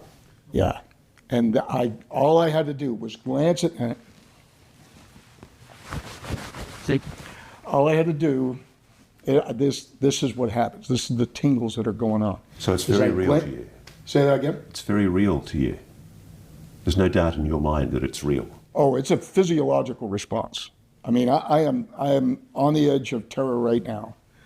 And I've recalled this hundreds of times, but every time it's still. So looking at that face, and I froze in the middle of that store. My daughter walked all the way out of the store, realized I wasn't behind her, came back in, and in the middle of my paralysis, looking at that face, there's a tug on my hand, and she's like, "Dad, come on, we're already late." And she brings me out of it. So this is, again, anomalous behavior. That is a level of terror that would threaten any sort of society. So this is interesting. You think that one of the reasons for the government cover-up, and it's only a very small number of people, obviously, in the government who do know about this. I doubt a lot of presidents have been told about this secret. You think that a large part of the reason for the cover-up is because the abduction phenomenon... It is the reason. ...is real. It is the linchpin to this whole thing. Imagine you're Harry Truman, 1947. Pieces broken out all over. And you get brought, or you are shown, wreckage of egg-shaped craft, discs, avocado-shaped craft, and bodies inside that are clearly not human. And mixed in with that are human body parts. What are you going to do? So you've heard that allegation? Oh, there are many stories about that within the special ops community. Because we're the folks, you know, in Vietnam. So during Vietnam, there was friction between the Air Force and the Army, in particular, and the Marine Corps, where if a pilot went down deep in the jungle and the closest Americans to that pilot happened to be a Marine platoon or a Special Forces ODA, an A-team, they were retasked. Never mind setting an ambush over here. You got to go get this pilot, major, lieutenant colonel, whatever. Well, wait a minute. I'm going to put 30 of my guys at risk for one frickin' colonel? Maybe. And then they're all so there was a lot of risk and friction with regards to that. So the Air Force stood up its own recovery efforts because it got to the point that, hey, look, if you're not going to go rescue our pilots, guess what? Next time you call for close air support, good luck. So you're going to have to do your own close air support, and it made no sense. So the pararescue community stood up within the Air Force, and those folks are full-on, flat-out heroes every time they go in because they are deep behind enemy lines, just like Special Forces guys, just like Navy SEALs, and they are specialists at plucking people out of twisted wreckage, right? That's a special skill set that you have to do. So fast forward to Harry Truman. If we shoot down another one of these things, and I am here to postulate, again, this is a belief, not knowledge, that we were playing with radar at White Sands and Wright-Patterson and a variety of these things, and we were cranking that power up, not with the intent to shoot anything down, because we can't shoot down our aircraft with that. We don't have electronics that are vulnerable to that. But as we're cranking up that power to extend the range, here's this advanced vehicle with electromagnetic navigation, not propulsion, but interferes with the propulsion. Next thing you know, it flies into the side of a mountain. So if we use PJs, pararescue folks, to rescue our own astronauts, pluck them out of the water after Apollo 11, 12, 13, you know. Who are you going to send to grab the wreckage? It makes all the sense in the world. So you believe Jake Barber is telling the truth? Absolutely. There has been a cover-up lasting 80 years. Absolutely. We've recovered craft. Absolutely. Alien bodies. Yeah. And we have reverse engineered that to the point that now we can shoot down at will, not by mistake, using, just cranking up the power on our high-powered microwaves. One thing that strikes me about the difference between the way you talk about these beings, that what we were dealing with was something that was unexpected versus expected. And then just visually looking at the object on the ground, you could tell that it was extraordinary and anomalous. It was not human. How close did you get? Well, I was a helicopter pilot, and I operate with 150 foot to 200 foot long line. So I got within 150 feet of this object. What did you see? I saw an egg, a white egg. How large was the object? I would say approximately 20 feet, plus or minus a little bit, about the size of a large SUV. Did it have any seams? No. What? And it was pure white? It was like pearly white, like a metallic pearly white, the best I could assess. I mean, what you're describing sounds like something out of a TV show. Yeah. Well, fortunately, I'm going to share some images with you, and you can see one of these flying in the sky, if you like, in broad daylight. So you actually saw it in the sky before it... No, not this one. But in our new venture, we've already begun work, and we're capturing sensor data of the exact same craft flying in the sky. How did you know that that egg-shaped object was non-human in origin? Well, visually, after seeing all kinds of things in my past, it was clearly something that was ridiculously looking. It's inconsistent with anything I'd ever seen before. I can also tell you that the reaction by my team, who was very experienced, was atypical. We changed we modified our entire process for recovery that night. Our communication process changed. We all knew we were dealing with something extraordinary. And in addition to that, it has also been verified by me, by high-ranking members of the UAP task force, that what we recovered that night was in fact known NHI craft. Wait till daylight to recover some of the object or some of the material that was brought down or made its way to the ground that night. During the recovery of the object at nighttime, I make my way in the helicopter from where we configure the line, and we fly to where what we call the pick site. There's two locations. We designate them pick site, drop site. Drop site at the delivery location. We have a crew both at the pick site and the drop site on the ground. The pick team configures the cargo for flight. So whatever it is, the craft is sitting in a sling waiting for your helicopter. Yeah, it's sitting. We have these things called pumpkins, which are like rubberized bags or containers. And from my point of view, it was covered in a pumpkin, at least from the bottom and the sides. This is one of the most profound experiences I've ever had in my life I'm about to share with you, so bear with me. This is, for me, when it became clear. As I get closer to this pick site, I start feeling odd. I start feeling extremely emotional. And the closer I get, the more the emotion starts to overwhelm me. And what do you feel? What's the emotion? I feel a sense of my mother. I don't know how else to explain it. I feel this intense hybrid of sadness and happiness and beauty and song. And it was very disruptive to me because I had a very practical responsibility at the time to operate a helicopter in the mountains at night.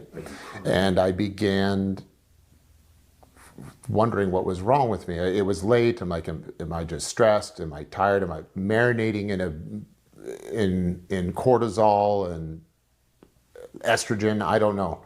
But as I came over this object for the pick, there was this overwhelming sense of emotion. What's it saying? The object. Tell me what you're feeling. Like I said, it was an overwhelming sense of sadness, happiness. Is it your feeling? Are you suddenly having a mental breakdown on the job? No, I felt like something connected with me. I felt like something had tuned in to me and my soul and was providing me some sense of guidance on what to do and how profound what I was doing was. And it was so overwhelming that I began to cry. And I can't imagine crying at night time with night vision goggles is the healthiest way to fly a chopper. No, it is not. And then I'm confused as to why I'm crying at the same time. And then do I abort the mission? So I just did my best to focus on my particular cues when doing this type of work. And I got the load hooked up and I began flying away. And once it was just me and that object in between the pick and the drop site, there's about 20 miles in between, I felt like something was inside of me. I felt like I was possessed by the most beautiful spirit I'd ever been possessed by. And was it loving? It was loving. But there was a sense of sadness at the same time. And had you ever had an experience like this before? No, it was a very feminine energy, I'll tell you that. It felt like the spirit of God, but not in any masculine sense that I had ever felt. It was like, again, the feeling of my mother and my daughter and beauty. And it wasn't like a soul, it was like a frequency that I was connected with. Was it scared? I don't know if it is a thing. I'm still trying to figure out why that happened. I don't want to say that because I have a pretty good idea of what's going on now. And whatever that force was since that night, it has stayed with me. And as crazy as this sounds, it's what's guiding me now. And it's what's providing protection for me. It's changed your life. It's changed my life. Do you think it's made you a better person, that experience? It has made me a more sensitive and aware person, which I think all of us would be better people. Something that is inconsistent with our idea of what a human is involved with these craft. Are these intelligences, whatever they are they extraterrestrial? Are they from somewhere else, or could they possibly be living on this planet? I got to remind you, I'm a security and transportation guy that has been involved in this program really within the purview of those two categories. So you're going to have to ask someone else. I to the psionics. Yeah. When they mentally, telepathically engaged with whatever this intelligence was, what did they tell you about it? Well, that they refer to it as a they in a very spiritual nature, something like angels, angels and demons. Let's say there's certainly good energies and bad energies, but it's talked of in a very nebulous way like this, because no one really knows what it is. No one, especially on the psionic side, we're still trying to figure that out. We're still trying to figure out exactly what it is. And there's probably a number of things going on. There might be biological entities, and we use the word biological for a very specific reason. Biological, we don't need, we limit it to that because we aren't here to imply that it is sentient or has a consciousness. We really don't know that. There is some evidence that shows it might be the case that these are something like soft tissue drones or lab meat that was programmed in order to operate craft. Meat robots. Meat robots, yeah. Okay. So it really begs the question, but ironically, while some of the biological cargo that comes with these craft is not conscious. Consciousness itself is how you interact and pilot the craft, which is ironic because for the first time ever, the biological creatures inside are not conscious, but the craft is. The other implication too, from what your experience shows, is that whatever and wherever the intelligence is that's behind those craft, it seems friendly, benevolent. Benevolent, yeah. In fact, loving? Loving. It's, if you want to connect with it, if you want to have a relationship, and if you want to see stuff flying in the sky, you need to be channeling a loving energy. That's I find just that the way it quite works. beautiful. Yeah, it is. What we need to know is this. We need to know that we're not alone. We need to know that there's a profound spiritual component to our existence. And that's just for the sake of our own fellowship as creatures sharing this planet.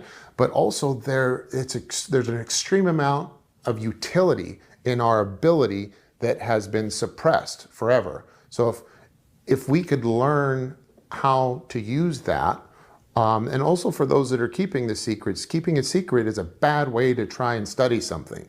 We need an open source. We need all hands on deck, all brains on deck, all consciousness on deck in order to find out how we can exploit this in the best of ways in order to come up with things like 0-point energy, let's say. Until we do so, we're going to be stuck with the same problem we have been for all the civilization, and that's battling for limited resources. And if we could solve that problem by something that might come out of disclosure, that would be something I say should be disclosed. Things relative to national security, no. And we can't trust ourselves. We can't say, give us all of it because we don't trust you. We have to put trustworthy people in position and let them make that decision. Guys, I hope you stuck around to the end. Please subscribe. Please hit a like button. I hope you enjoyed.